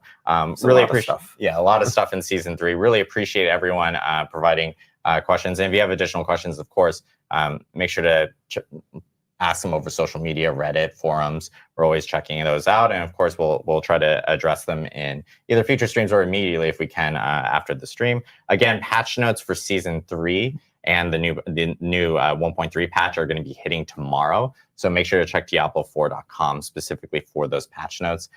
It's a big one. Always a big patch notes when you start off a new season specifically. And you know, we have a lot of other activities that are going on within the Diablo universe. Diablo 3 started their new season just a couple weeks ago. D2 repping D2 today. There we go, D2R. D2, I know we've gotten a lot of questions about when the next ladder will be. We'll have more news on that in February. We don't expect a ladder reset to happen until February, but we'll give you a specific date as we get closer to February. Of course, DI has a ton of new updates as well. They had a big update before the holiday regarding familiars being added to the game, and they've been expanding on that. So there's a ton of stuff coming to the Diablo universe. D4, even earlier this month, we talked about how we will have ray tracing and a lot of those features coming into Diablo 4 here really soon. So players should expect to see that within a future update really soon. So I'm super excited for those items. But lots of stuff within the Diablo universe, and of course, season 3 hitting on January 23rd. I just want to thank, Madeline, Dan, Adam Jackson from Irvine. I'm looking forward to flying back and saying hi again, Adam. But I want to thank you guys for of course, joining us on this special developer update live stream for season 3. And just a heads up for people that are watching, we our friends at Xbox are actually doing an Xbox Developer Direct that's going to be starting here really soon. So make sure to check that out on the Xbox channel on Twitch and on YouTube. And of course, we'll be raiding into some of our wonderful Diablo partners on YouTube and Twitch. So make sure to tune into them immediately after the stream. But thank you guys again for tuning in for the developer update for Season the Construct, which is launching on January 23rd. Patch notes tomorrow on Diablo4.com. And yeah, thank you guys from Albany. Really appreciate it. See you guys in game. Have a good one.